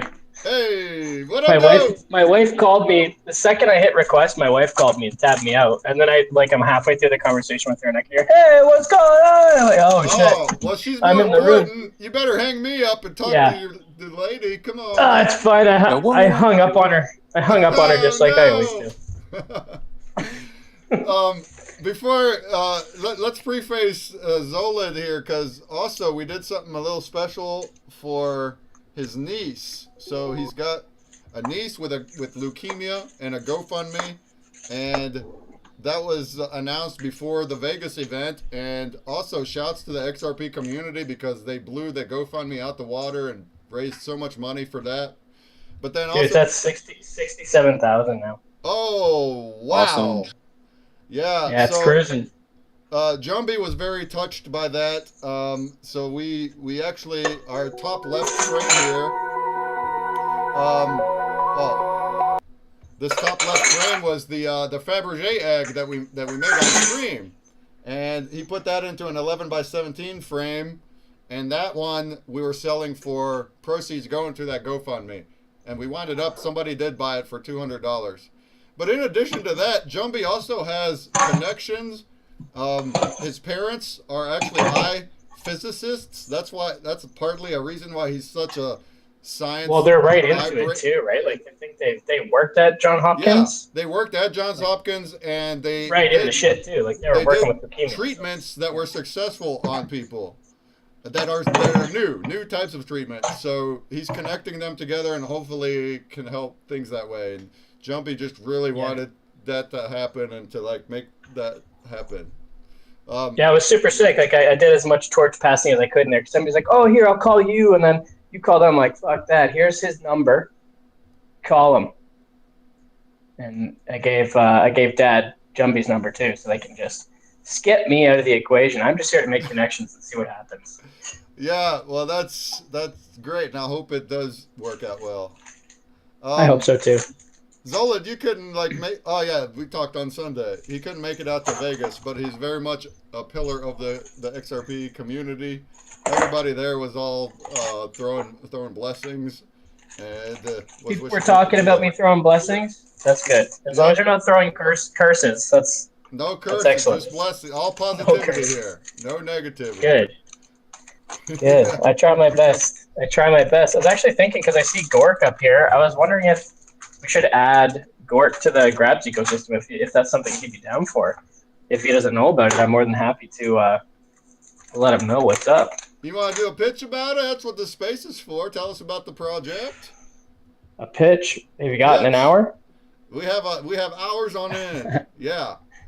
Not the 3 minutes we got on stage. You can feel free to elaborate. I'll give you the speed pitch, and then you can dissect it as much as you want after. Okay.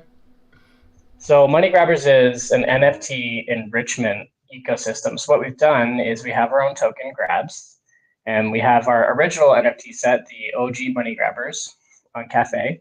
And the initial plan was I wanted holders of the Money Grabbers NFT to earn grabs tokens for holding their NFT and not listing it, et cetera, et cetera.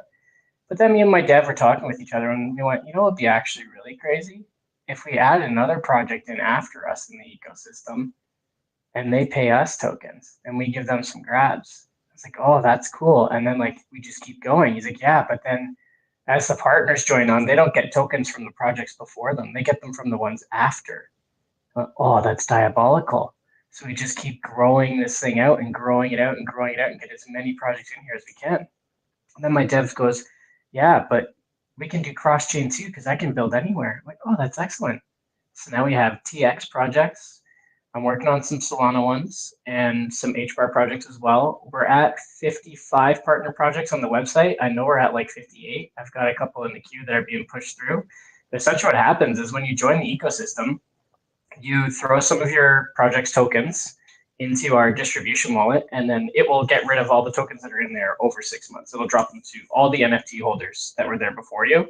So all those NFT holders that were there before, now they're all setting trust lines for Awesome Possum or Gork, or I think it was called Possum, right? Yeah, they'll be setting trust lines for Possum.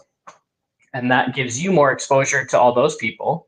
And now they're getting a small trickle of their wallet. So when you have good price actions on your token and someone's, just scrolling through their wallet, looking at, pluses and minuses, they'll go, oh shit, like he's up 5% right now. Maybe I should take a look at this. And that's going to draw them in, and they're going to start investing more into your project. Hopefully that's the plan, is to get these trust lines in wallets and have people with a bit of value from the project from those trust lines to entice them to look at your project and think about what has he got going on. And then they go, oh, look, he's got NFTs in the grabs ecosystem.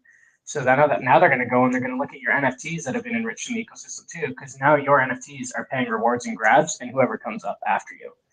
And we do that for all chains. So if I bring in a Solana project after you'd be able to get Solana from that Solana project, whatever their token is. So it's just an ever expanding ecosystem of NFTs and tokens to enrich the ledger. And I'm pretty particular about who I bring in because I have 2 rugs inside of there. When I was just like trying to build this thing up, I had Bunny and Glitch, which both rugged. So now I'm making sure that the projects that we introduce and we bring in are a little more curated, a little more diehard, and the guys that are here to build and last. Like I've got like Ooga Booga in there. I've got Ooga Booga, Bear Champ, like Lady Dev's collection. I've got Apes. There's a bunch. X Meme. There's tons. We're just bringing in Solar X, who's been on the ledger since the conception of the ledger. And he's a cross-chain guy too. So they're building here on XRP and on Solana. So my goal there is to maybe open up a Solana end as well. So we'll get some Solana tokens coming in from that side. Yeah, we're ever expanding, ever growing, bringing in projects, enriching your NFTs, enriching our ecosystem, and getting you drops. And it's pretty easy to get the drops. So once you're part of the ecosystem and you have your NFT, or even if you have a partner project NFT, you can hop into our Discord and you can verify that you're a human first, and then you verify your wallet that you have with the NFTs in it. And it's really simple. It's literally you're sending 0.0001 XRP from one wallet to our wallet that's hooked up to our server with a memo on it. So then the server says, oh, that's Gork's wallet. Those are his NFTs. So now when I'm going to pay out rewards, I'm going to go look at Gork's wallet and his NFTs and his trust lines and go, here you go, Gork. And it's going to drop you your rewards. And then all you got to do is once a week, go into the Discord and do /claim or /partner claim in the command prompt in like general chat or anything. And you'll get your daily drops for the whole week. We've actually changed it from daily to bi-daily. So you get bi-daily drops for the whole week. And then if you're holding 5 million grab tokens, everything's automatic. All you got to do is just keep setting trust lines. Oh, that sounds deadly, yeah. I don't know. And then we got a bunch of diamond handlers too. So that took me way too long to say. That wasn't 2 minutes. you've done good. Try that on stage Thanks. in front of the Quacks for 3 minutes. Damn it! You're out of here. Yeah, start the music. Start the music. Yeah, that's how they cut people off. Play the tiny violins. No, that's great. So you're utilizing multi-collections. I love that, collabing, using other people's stuff into your stuff in a mutually beneficial way is amazing. Yeah. It's kind of like I used to go around and like join projects everywhere and try to help them. And then like I would jump around and I'd go to all these other projects and people were like, what the hell are you shilling today, Zolid? I'm like, well, I like these guys. I want to help them. I'm going to share their stuff. I'm going to, I was just going everywhere. But now with what I've built with Grabs, I'm free to do that for anyone who's a partner, and no one can bat an eye. It's like, that's my partner project, taking care of them. So now it's like, these are all Zolid's partners. These are all his friends. We're all about friends. That promoting others. That's what this is. 100%. Is for. That's what NFtopia is. So for 4 years, our brand has been to give a stage to people to collaborate and promote. So that's right. Well, you see too all these times where people are like, oh, they have like the bridge the XRPL, unite the XRPL movements, all that stuff, but none of those movements are actually tailored in a way that made the communities work together. Or with what I've curated here, we are all working together, because now anybody who's part of the ecosystem is going to go and they're going to set trust lines for your stuff. They're going to come and they're going to look at your NFTs.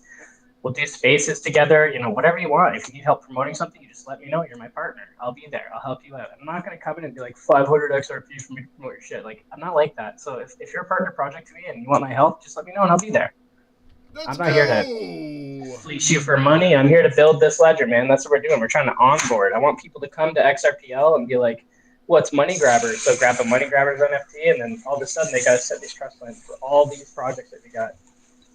Yeah. And those are all going to be good projects, good things for them to look at. So it's like it almost turns your NFTs into a little micro ETF. Well, Gork's the awesome possums would be great. I thought so. He's been around for a minute. I thought it'd be really cool to get Gork in there. Yeah, we're a little newer to actually making NFTs, although we just started. So Safe's first RWAs are live, and I do have my own collection with some pencil art, but I've just put it. I'm not serious about it. We're gonna have a lot more, and then I want to see how we can jump hear in me there. Cooking? For sure. Can you guys hear me cooking in the background? It's because I'm always cooking. What's cooking? Chicken Alfredo. Ooh. For dinner, yeah. All right. If you have any questions, go ahead and shoot.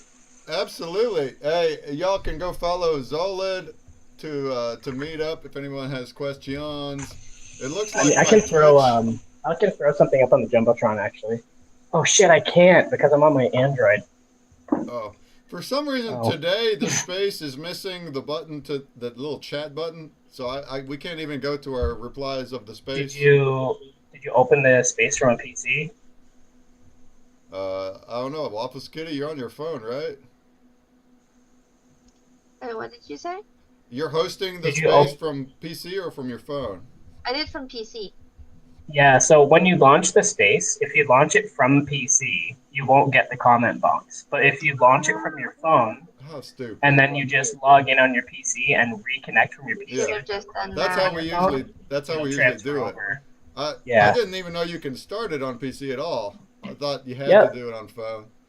I like doing that. That's my setup. That's the gravy zone. It's a PC. Got the nice tasty mic and everything. But yeah, for some reason when you start it on PC, it doesn't give you the comments. So you got to do it on your phone. Elon doesn't know how to do spaces.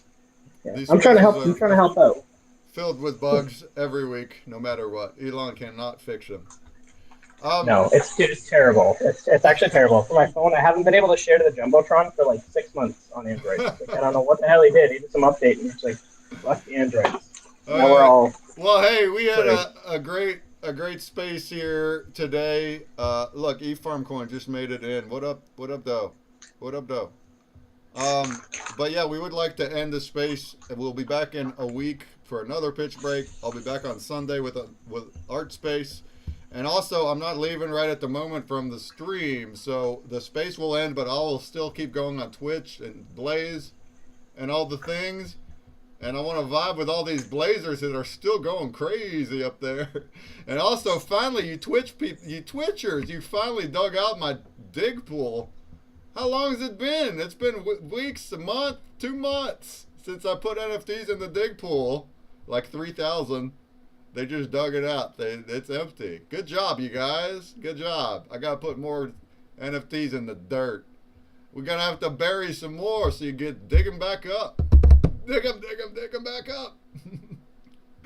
Oh, yeah. at some point, potentially, maybe we could have some kind of XRP NFTs integration in the same way where we can distribute them more seamlessly and more automatically. We have it all set up in Wax, and it works super duper awesome this way here. But it's for fun. It's for like engagement and fun. All the NFTs are worth like less than $1, unless you're really lucky. And with my collection, they're combining them. So I have all these pieces and a giant tree of upgrading. So you collect many, many pieces over a long period of time and combine them to upgrade. We call it blending. And that's how you get your better NFTs. And then you work all the way to the top. And if you're a GOAT, then you'll have the top one, which is a whole movie on the NFT. My 17-minute movie. Gork watched it in the mothership. He watched it. Oh, that was intense, man. Like the fire beard and stuff. It's so cool. If no one's seen it here, like check it out. Yeah. Yeah, it's on my site, consumerbreak.com. My movie's there. But if you want to own it as an NFT, you have to collect all the way up to the top in my Wax collection. And that's what we're doing there. But we will continue integrating multi-chain, multi-everything. Like I said, my apps is brand new, but those points are separate. So those breakery points is anything. So it's like whatever, if people want to put multi-chain or anything they want in their stores, they just do that. Or go back and forth, because we have these other platforms that also have points, like right here in Twitch, the Scurvy Bot. So that's a great example. I right now in my store, I have break bucks there. You can exchange your breakery points for break bucks, which then you can go over to Twitch and get NFTs with. Or the Fam Guild, also our stream team, they launched their arcade a month ago. It's got a point system. So you see how we can like work together and make things user choice. The user chooses what points they want and what things they want to get. And the more partnerships like that we have, the more options the users have to go and get whatever they want. So that's what's up. See, it's in Web3, it's not competition. That's the difference. We're not competing against each other. We don't see it that way. We see it as partners, a collaborative effort where we both win. In the mainstream, it's not that. Everybody always squashing the others down. I want to be the best. I'm going to steal your ideas, do them my own way. Here it's like, no, your idea is flipping awesome. Here, I have some ideas to make your idea more awesome. What do you think about them? Go do that now. But here's what I'm doing also on my end. What do you think about it? How can you help that? And we're always just it's building each other up together, and we all grow that way. And if everyone just has that mentality, then it's like we can all win as little guys. We don't got to be big, famous, rich people to have influence. We can be little guys doing real things, making real change, without those barriers and gatekeepers that were here all the way. They were always here up till last year, pretty much. AI and Web3 really took out a lot of that barrier, and now we get to just build with it. So that's what we're doing. That's what this show's about. That's what this whole community is about. And I'm happy to have you all here with us. Let's go.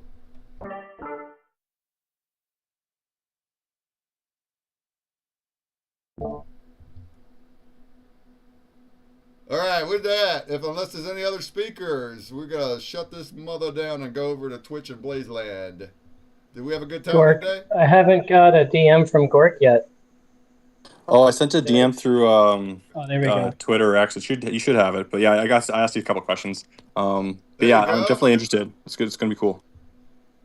Connect up. So you just have NFTs? Yeah, just right now, because the game that we're coming out is actually going to be like a reward token, so it's not just you can go and buy it up. You have to actually play the game to win it, kind of thing, right? So it's a little bit different for us. Okay, well, I can even plug it into the network, and then the slot that your NFT's in, if you do want to add the reward token to it as well, then we can add the reward token later. Oh, that's awesome. Okay, cool. So you're activating NFT collections with your token to give them extra utility? Yeah, so you'll be able to get the rewards from Gork's token, Gork's project. Super cool. I don't have a token either. Obviously, in a much lesser capacity. The idea isn't to fill people's bags; it's to put dust in there that they got to go and look at. Sure. Yeah, I thought about it, making a token many times. I still never did. I have only NFTs. Maybe Well, we if you ever will want to make a someday. token, let me know, and I'll tell you how to do it without going backwards. Yeah, I mean, the actual logistics is pretty easy nowadays. Also on Wax, it's just they have dashboards, but that's not the hard part. I would want the tokenomics. I would want extreme demand. I don't want anybody like I don't want a meme coin with no utility. So whenever mine goes out, it would have like everybody's got to buy it to use it type of thing. But till then, I'll use other tokens though. So that's cool. Partner tokens. I'm all about it. Yeah, because I think now, like, even if we donate, like, like I say 100,000, our token, I'm not gonna tell you the name just yet, but yeah, like even as a drop, like you get like a quarter of token like a day or something for showing up, or the buy daily or whatever you're talking about. That'd be great. So I definitely think we could get something set up for sure. It'll be super fun for the community. Yeah, it's really good exposure, especially on something newer. It really helps just get people to look, and then you'll obviously, I have like 700 members in the Discord, so you'd get hopefully 700 trust lines pretty quick on that as well. So that'll get you the green ticker verification on First Ledger as well. And then we tell them that it's free to come play the game and get some more. They'll probably just come rushing. Well, that's the idea, man. It's like how we just all work together and just promote each other. Yeah, very cool. Sweet. Well, we'll stay in touch, man. Hey, sounds good. All right, folks. Great talk. We'll definitely talk some more and see you in upcoming spaces. I'm trying to make it to Stone Spaces more often, but that's right when I fall asleep. It's like I always wind up staying up till 7 or 8 a.m. and then that's when his thing starts and I miss it. But Stone and his community has been monumental, and what Stone did this last week too to help us connect and to use his voice and his power, his status to shine the light on us was incredible. That was awesome. And he also came to our mothership the very first day. Second day I was there, or the first day Stone got there, he came straight to our place. Oh, it was awesome. So I'm excited about the future and the XRPL community and becoming more embedded there. Let's go! All right, folks. Let's cut Thanks this so much for puppy joining off. us. What up?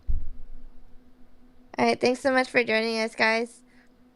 So we're gonna keep continuing on Twitch, right? Yeah. So we'll have Terra Mike will be hosting the space on Sunday. He does the art space. Then Nice. on Wednesday next week, it's on this account, The Enoftopia. Our usual co-host is Queen Kristaya. She should be back next week. But if Yay. Waffles Kitty is free again on I will. Wednesdays, come I should on, be. come on now, come on. If you want a little help getting it launched next time, let me know and we'll get on like a Discord call or something, and I'll walk you through how to keep the Oh comments on. yeah. Well, So I'll just usually, start it on the mobile first, right? Yeah, so you open on mobile and then you reconnect on your computer, yeah. Yeah. and then you close the app on mobile. You don't exit the space on mobile. You just close the app.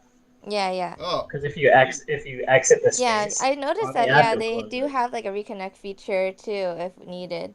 we keep it Yeah. running, but that's how Kristaya does. She'll fire it up on Yeah. her phone and then invite her personal account to be the Yeah. co-host Yeah. on PC. Get a co-host there and then make the swap to the PC. Yeah. Yeah. Elon, he's Perfect. got us rummaging around on different devices and this Hey and that. man, he's making us think though, right? He's making us use our brains in dynamic Yeah, ways. He's making oh, us that's better. the plus side. Modern He's making us problems use our require modern cognitive solutions. thinking. Yeah. It's funny because when I do it, when I've done it and I'm running the space, I also can't mute the space on mobile. I can turn it all the way down, but I still hear it. So then it comes through my computer mic. So then I have to go hide my phone in another room so it can host the space with the audio on. So I can come back and you don't hear it through my mic. That's the dumbest daggum logistics I heard of, but that's how he does Do you it. have a Bluetooth headset for your phone? No. You can just hook up I've the tried Bluetooth though. headset. I've hooked up the earphones and it didn't work though. I don't know. I don't know. Anyway, Small All right, problems. good talks, y'all. Go head over to Twitch and Blaze and watch me do my keyboard chaos with these. You have to with send these me a Twitch. fine I'll jump on there. These fine blazers that are still making it waterfall up there for us, huh? What rank does that say? Does that say 9? Rank 9? Oh yeah, let's work that puppy up. On Sunday we hit number 1. We held number 1 the longest on Sunday. That was incredible.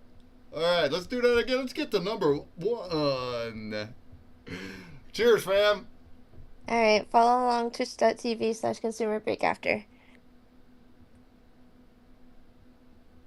All right, good space. Good talk. Good talk. Good talk. Was it a good talk? Are we alive? What's up, Blazers?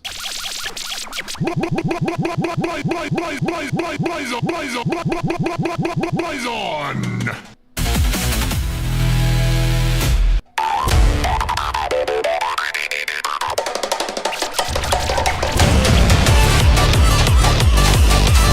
What up, Blazers?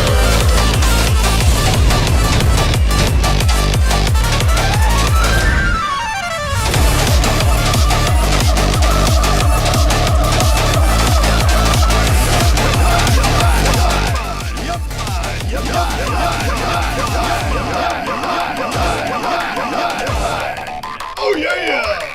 Oh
yeah, yeah, yeah. Hey, why don't we put some more cards in the dirt? Let's put some more cards in the dirt so you guys can dig over at Twitch. How you guys doing? What up, Musical Man? What up, Ranman? Ranman! Oh yeah, Ranman, you just dug up a float. Did you just dig it up yourself? Did you just dig up the entire dirt all by yourself? Dazakanoma in the house. Jungle, Smidge Boss, what up, Fam Guild?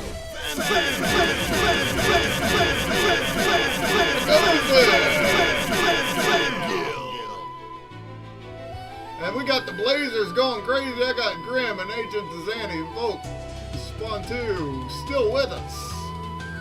Are we still doing the Ranky thing? How's the Ranky thing going? Tell me about it. We're at number 9. Who won a backstage pass today? Let me know in the chat if you won a backstage pass through the Blaze Prime today. Is that cool? Did you enjoy that? Did we enjoy it? Did we though? Did we enjoy it?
Yeah!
What do we think, folks? What do we think? What do we think, folks? Hey, I should probably, let's bury some NFTs, huh? Can we do that? Can we bury some NFTs? Let's bury them. Let's bury them right in the dirt. Bury them. Right in the dirt.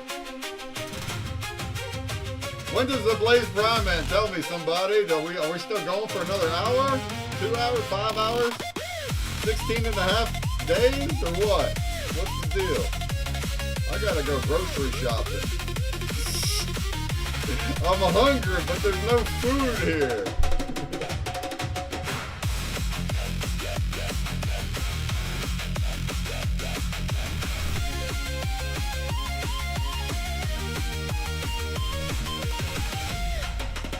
Alright, let's crack some packs and put those guys right in there. That's all I'm gonna give you though, you diggers. You digging degens? You digging degens? I'm just gonna give you cards, my own cards. That's all I got.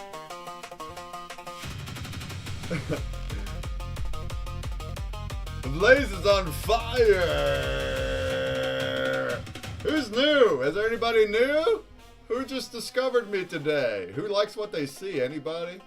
Do you like what you see? Huh? Huh?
have to add some. We're gonna have to bury some NFTs. Oh, we're ranked number 8 now, huh? Look, we're battling it against Uncle Funk. How's Uncle Funk doing? Cast away the fear.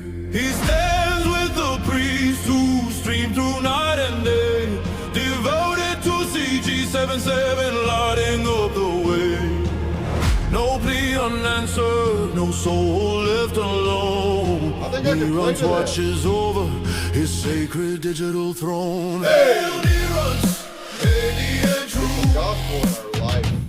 Demigod of blaze, we bow to you. Faithful guardian, Niru divine. Your power echoes through space and time. Neron's. Neron's.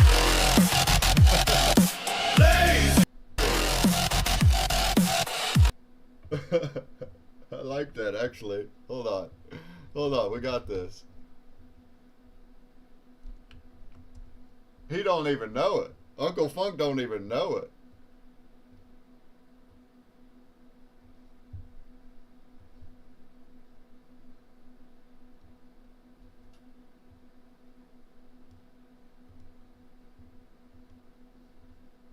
Oh.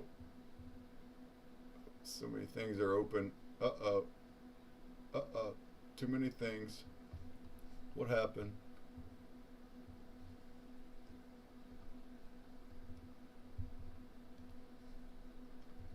Uh-oh. Too many things are happening. There's too many things.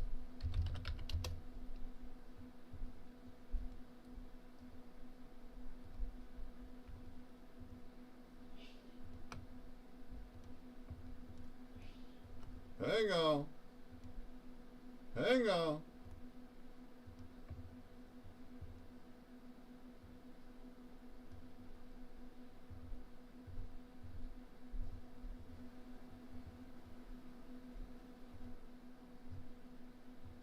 All right. Raid Vegas? Yeah, I can raid Vegas. We can raid Vegas. Give me a sec, though. I ain't ready yet.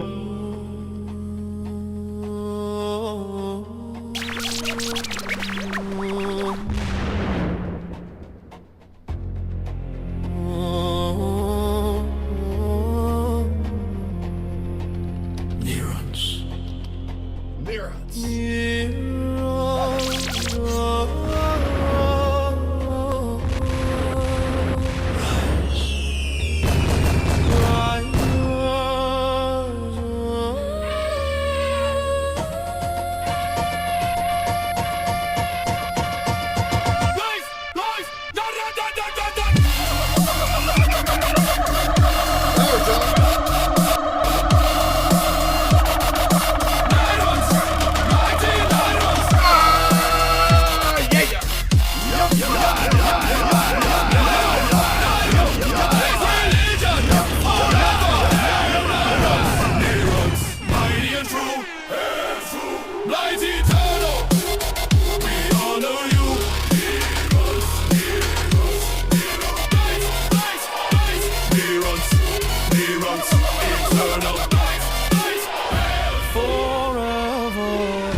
Eternal.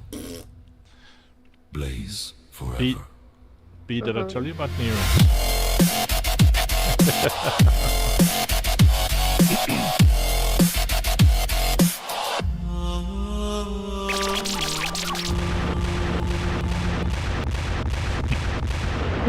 So good. It's a very good tune. But we got to talk about neurons. Oh, yeah? It's consumer break. Wait, the consumer breaks. Oh my word! Haven't seen consumer breaks for ages. Well, consumer breaks very, very busy. Very. Look there. You see, Neurons is like, hey, consumer breaks. When collab? When partnership? When? What? Uncle Funk? No, nothing. Do you know that I waited until... Mary, do you want to tell them? I waited till 2 o'clock in the morning because they only have their little friendly hangouts on Sunday at 2 o'clock in the morning because they know that's when Uncle Funk goes to sleep. You know, 2 in the morning. So I'll wake up because I really want to be at one of these. And then I get there and they just ignore me. They just talk. And I'm like, yeah, sir. And they just ignore me. So B, I've got a feeling that there's like a conspiracy of cool kids here on Blaze. And they just... Yes, you absolutely did, Nerds.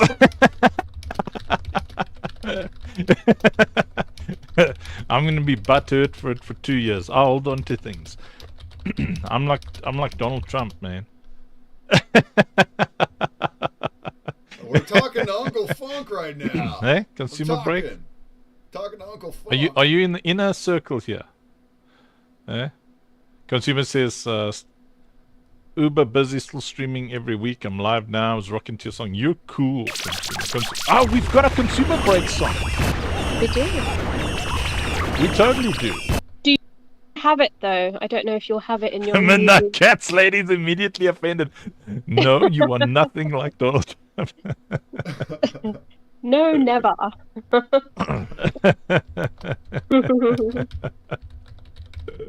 Shout out Uncle Funk.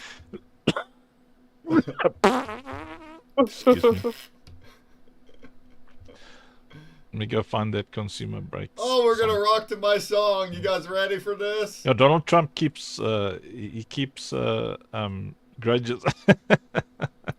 I'm also quite touchy and grudgy, because I mean, you know, it's like, I'm like, hey, Niruns, what are these guys doing? Big partnerships, all that kind of thing. How do you get there? That's not for you. What up? That's my answer, not for you. it's what only up, for Black special Fang? people.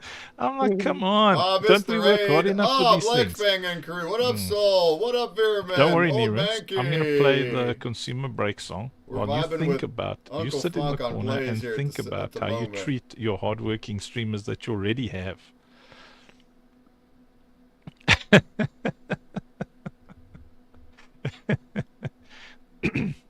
I know the consumer break song was quite a pumper, eh? Consumer. Yeah. Quite the pump. What? Oh, no, that's not it. Is it in the other downloady thing here? All right, we were wanting to. Did this work? Must or be what? on Discord somewhere.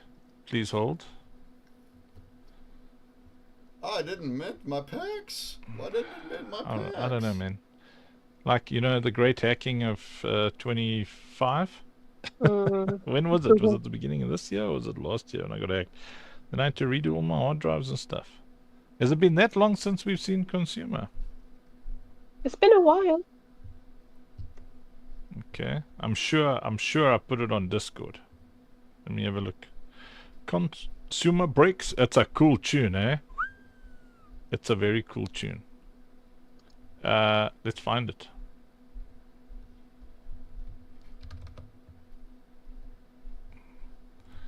Man, Chillis Willis.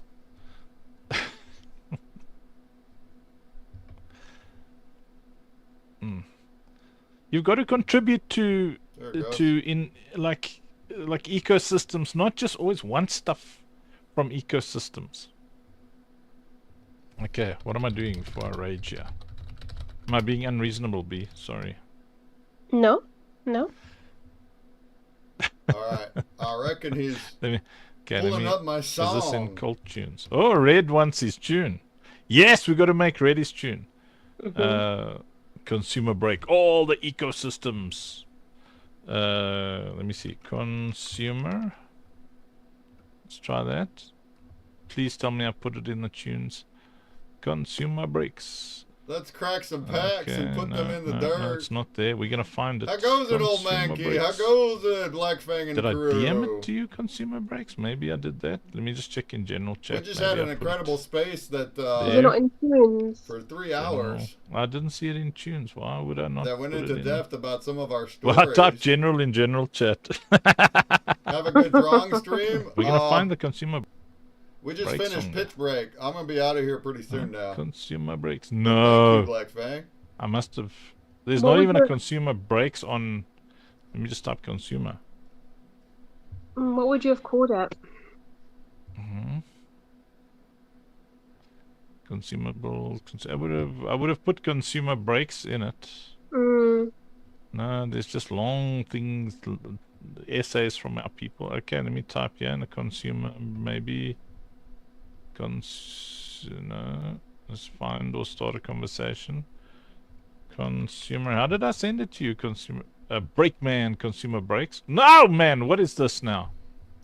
Yes, like, you know when it updates after you find the person you want and then there's 10,000 people you don't yeah. want? Yeah. Cinema from a consumer. I don't know why the transaction. There it Yeah. is. Jeez. Give him a break. No, man. There, Breakman, consumer breaks, yeah? Yeah. No. Where did I send you your song? I know I sent your song to you.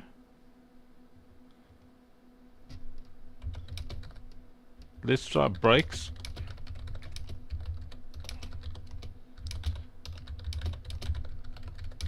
Forbidden wisdom, yeah. Consumer break, like, give me a break, man. Yeah, he's right. I can't find your song. I don't know what's going on. Why? I mean, it's nowhere. How's this possible? Nowhere means now here. Did I send it to you on Telegram? Consumer breaks. That's a cool tune, man. It's worth finding. Let's have a look here. Consumer breaks. Well, you guys are you guys getting nice droppy backstagey thingies, huh? Nice. Okay, let me try Smellogram. Consumer break. There. Deleted account. Oh my word. Let me see.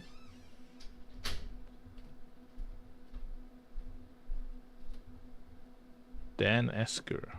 Okay, I'm looking. Maybe I put the tune here. Yes, we sent each other a lot of stuff. Consumer. Yes, Consumer Breaks has got like awesome energy on his show. Make sure you all follow him, man. Hey-oh. I'm trying to get things done over here. There's a Calendly. There's all sorts of things. Yeah, man, we had meet. Oh, there, I found it.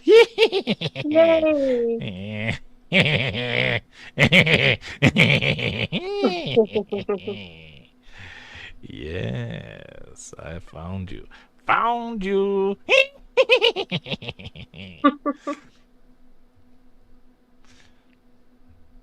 That's not an evil laugh. It's a jovial thing. Now what I have to find is StreamYard. Well, I've lost that speed. Here we go. Nirunz, are you ready? Where's Nirunz? This is the Consumer Break song. It took me a while. But we found it. Here we go.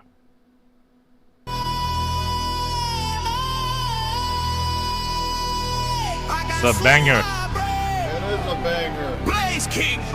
Stream. Yo. Twitch partner boss. Blaze stream fire. NF2 your host lifting creators higher. Wax ambassador hybrid cards drop. Consumer break massive never gonna stop. Giveaway king community love strong. PitchBreak spaces where we all belong. Weber builder PS4 poor apps glow. Consumer break legends stealing the show. Feel the bass rising. Hearts them a scream. Hands in the air. Drop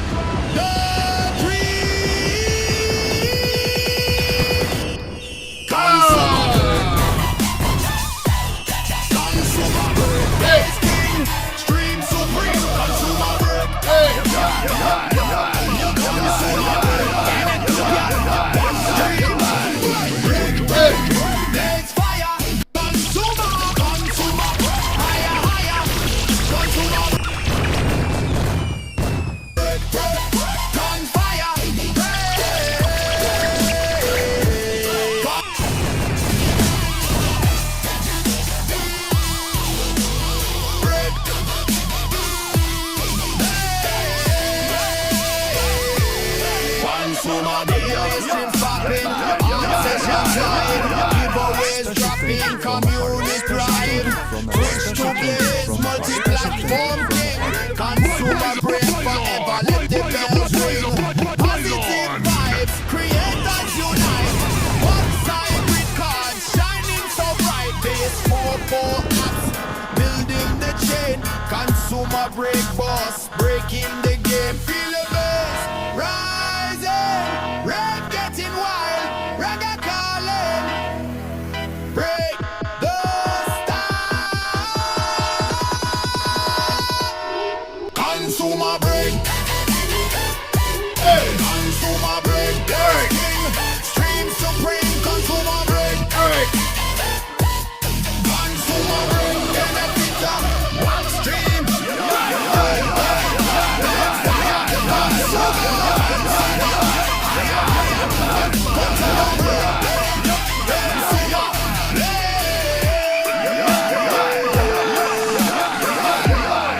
From the stream to the chain,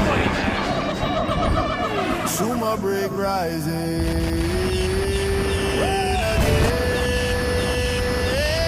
Consumer break. Consumer break.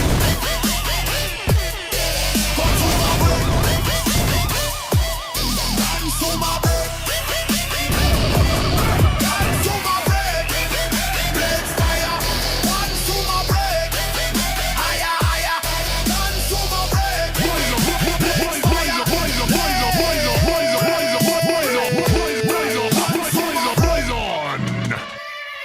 Ah! We're in third place. We need some tips and comments and things and stuff and boats and goats and boats and stuff. 7 more minutes of prime. Gustavoj! Wow, been here all night, Gustav. Let's see. Oh! Come at me, bro. Pushing wrong buttons here. Consumer breaks. Let's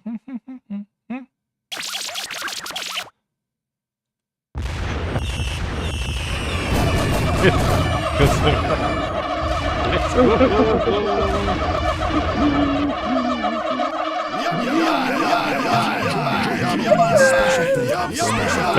The return of the Runa. Hey, we're back at number 1. Nice. Yeah. I'm sure everybody's going to be very excited when Eh? What's that, Runa? Sorry, it's my kiddo. I'm mute. Where's my two-book I have to read? You have plenty of number books. 1? My Toodle. Where are we at? My $2. Two books. He has to Number read 7? books when he first comes home. Nah, man. Children shouldn't read. They should just learn how to fight and stab and shoot. So this ends in 5 minutes, right? Then they can come The and Prime lead Blazes South ends Africa in 5 as a minutes? politician. Is that what he just said? Well, hey, we still have a Horace, gift party you to have go. books in your backpack and books over there. Listen, Sheshi's been working hard here. Sheshi, you've been working hard tonight, Sheshi. Oh, B, what's that? I love the middle bit of this song.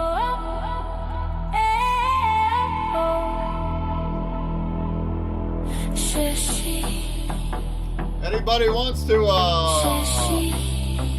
add a Giphy give here? Yeah, literally mom mode there with Rena. Which one do you want me to If read? anybody's feeling it. Shashi, shashi, flashy, meshy, freshy, neshy, neshy, dashy, neshy, leshy, beshy, leshy, dashy, beshy, reshy, zeshy, shashi, shashi, shashi. Anybody wants to throw a gift on a reply here? I'll impersonate you. Only got a couple of them.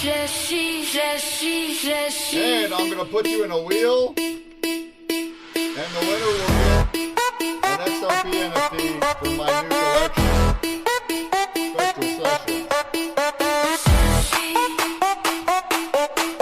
Ooh, that's 5 and 2.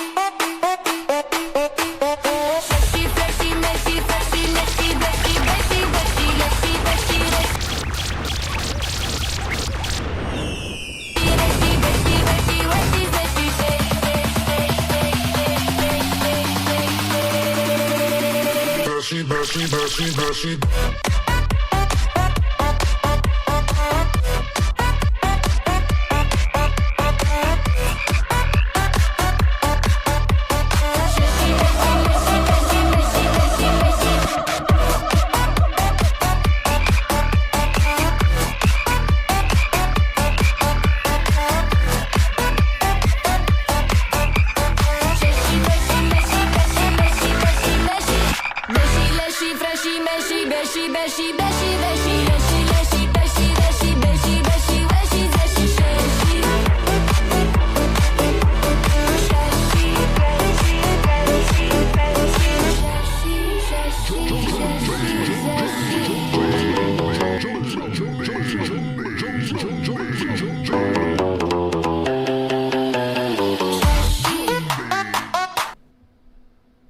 Uh-oh, we broke it.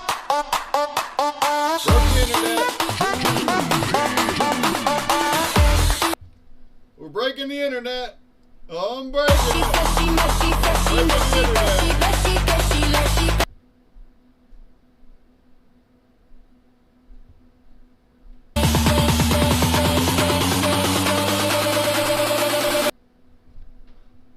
Breaking the internet. Breaking the internet.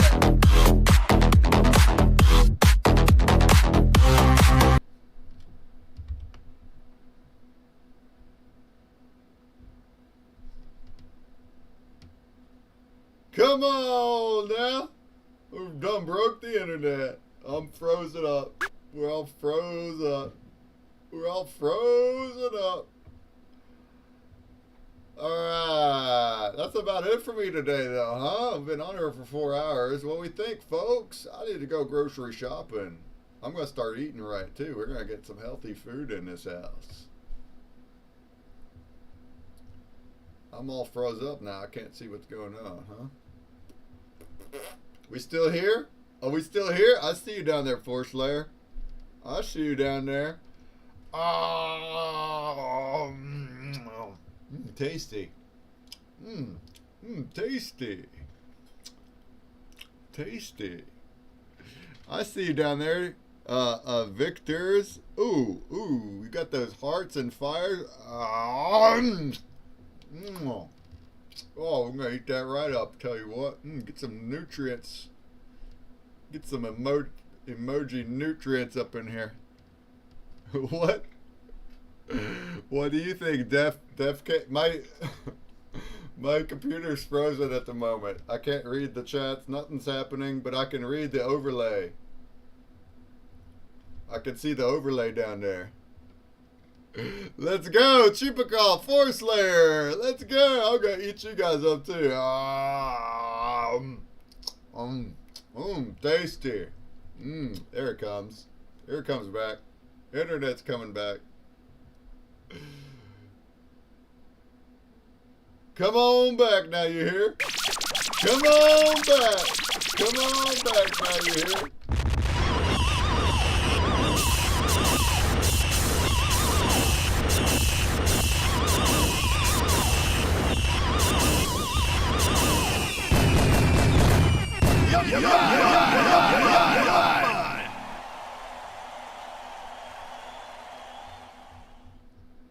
All right, so we about done for the day or what? What do we think? Did we have a good time? Did we have a good time? Did we have a good time? Who are we raiding? We can go raid over to Uncle Funk. Las Vegas name is still murdering it over there, huh?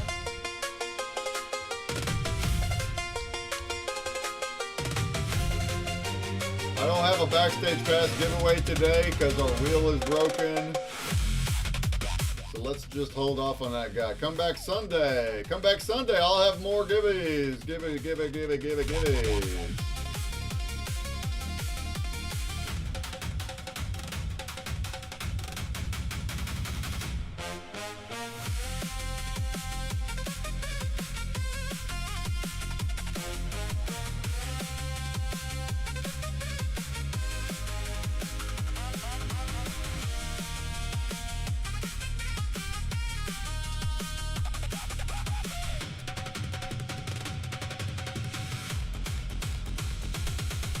Hey!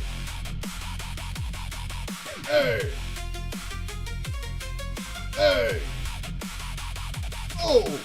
Yeah, yeah! Yeah, yeah! Yeah, yeah!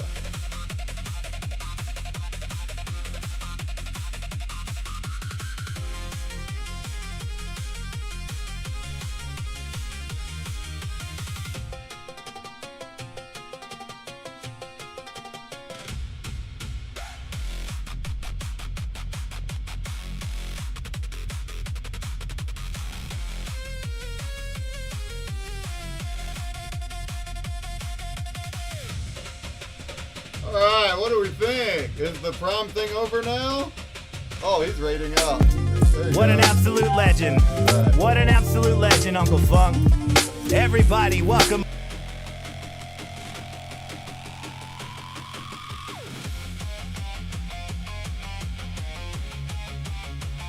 Oh, what's happening? All my tabs are messing up. They're still loading. Look at all this nonsense that's happening here. I don't know what's happening.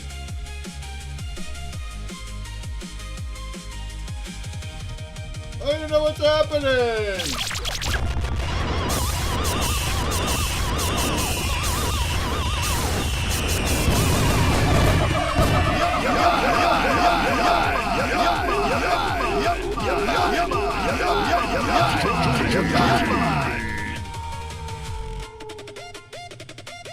Oh, come on, bro. What is that?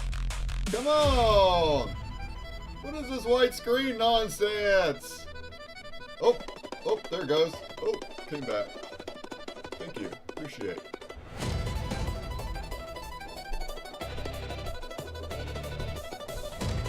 Actually, it's still frozen up. We're gonna have to get out of here, folks. We're gonna have to get on out of here.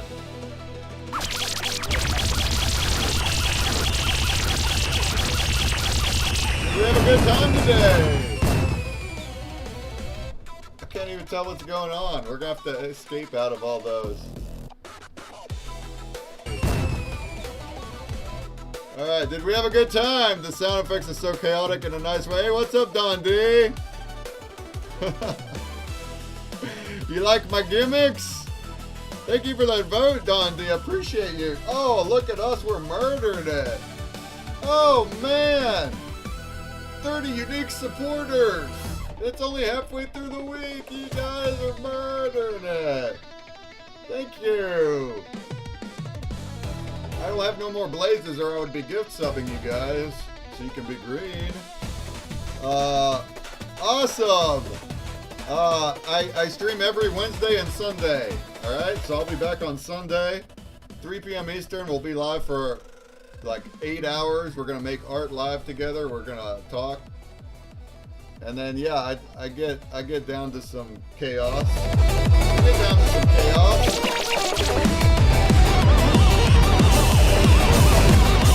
What do you think, Tom?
Right!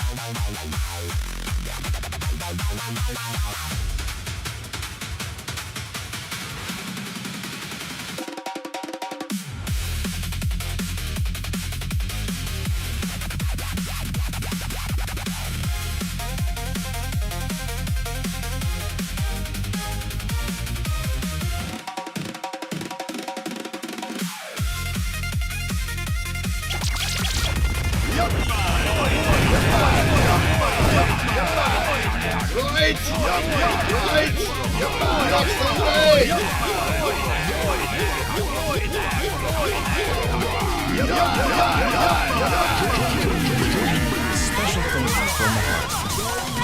Special thank you from the heart. Special thank you from the heart. Special thank you from the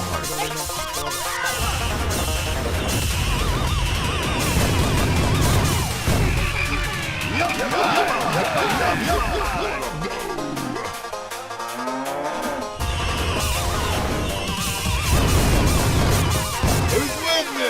We're coming back Sunday? We're coming back or what? I forgot to do the goodies. That's not bad.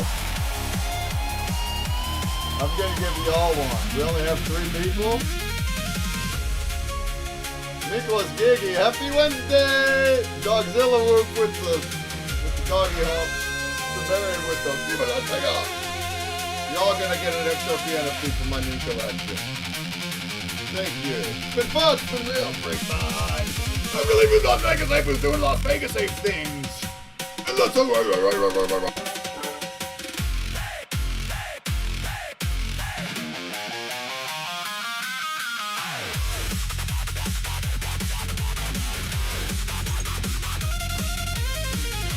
It is common courtesy to give. Next roll, raise will activate an extra time. Woo! Consumer break coming in with that rate of 35. Let's go. What's up, brother? How you doing? What's up, brother? How you doing? We've been jamming today, man. We've been jamming. We've been jamming today, man. We've been jamming. We got over 100. We got over 100 on Blaze earlier. Also coming in with the rate on Blaze 12. Let's go.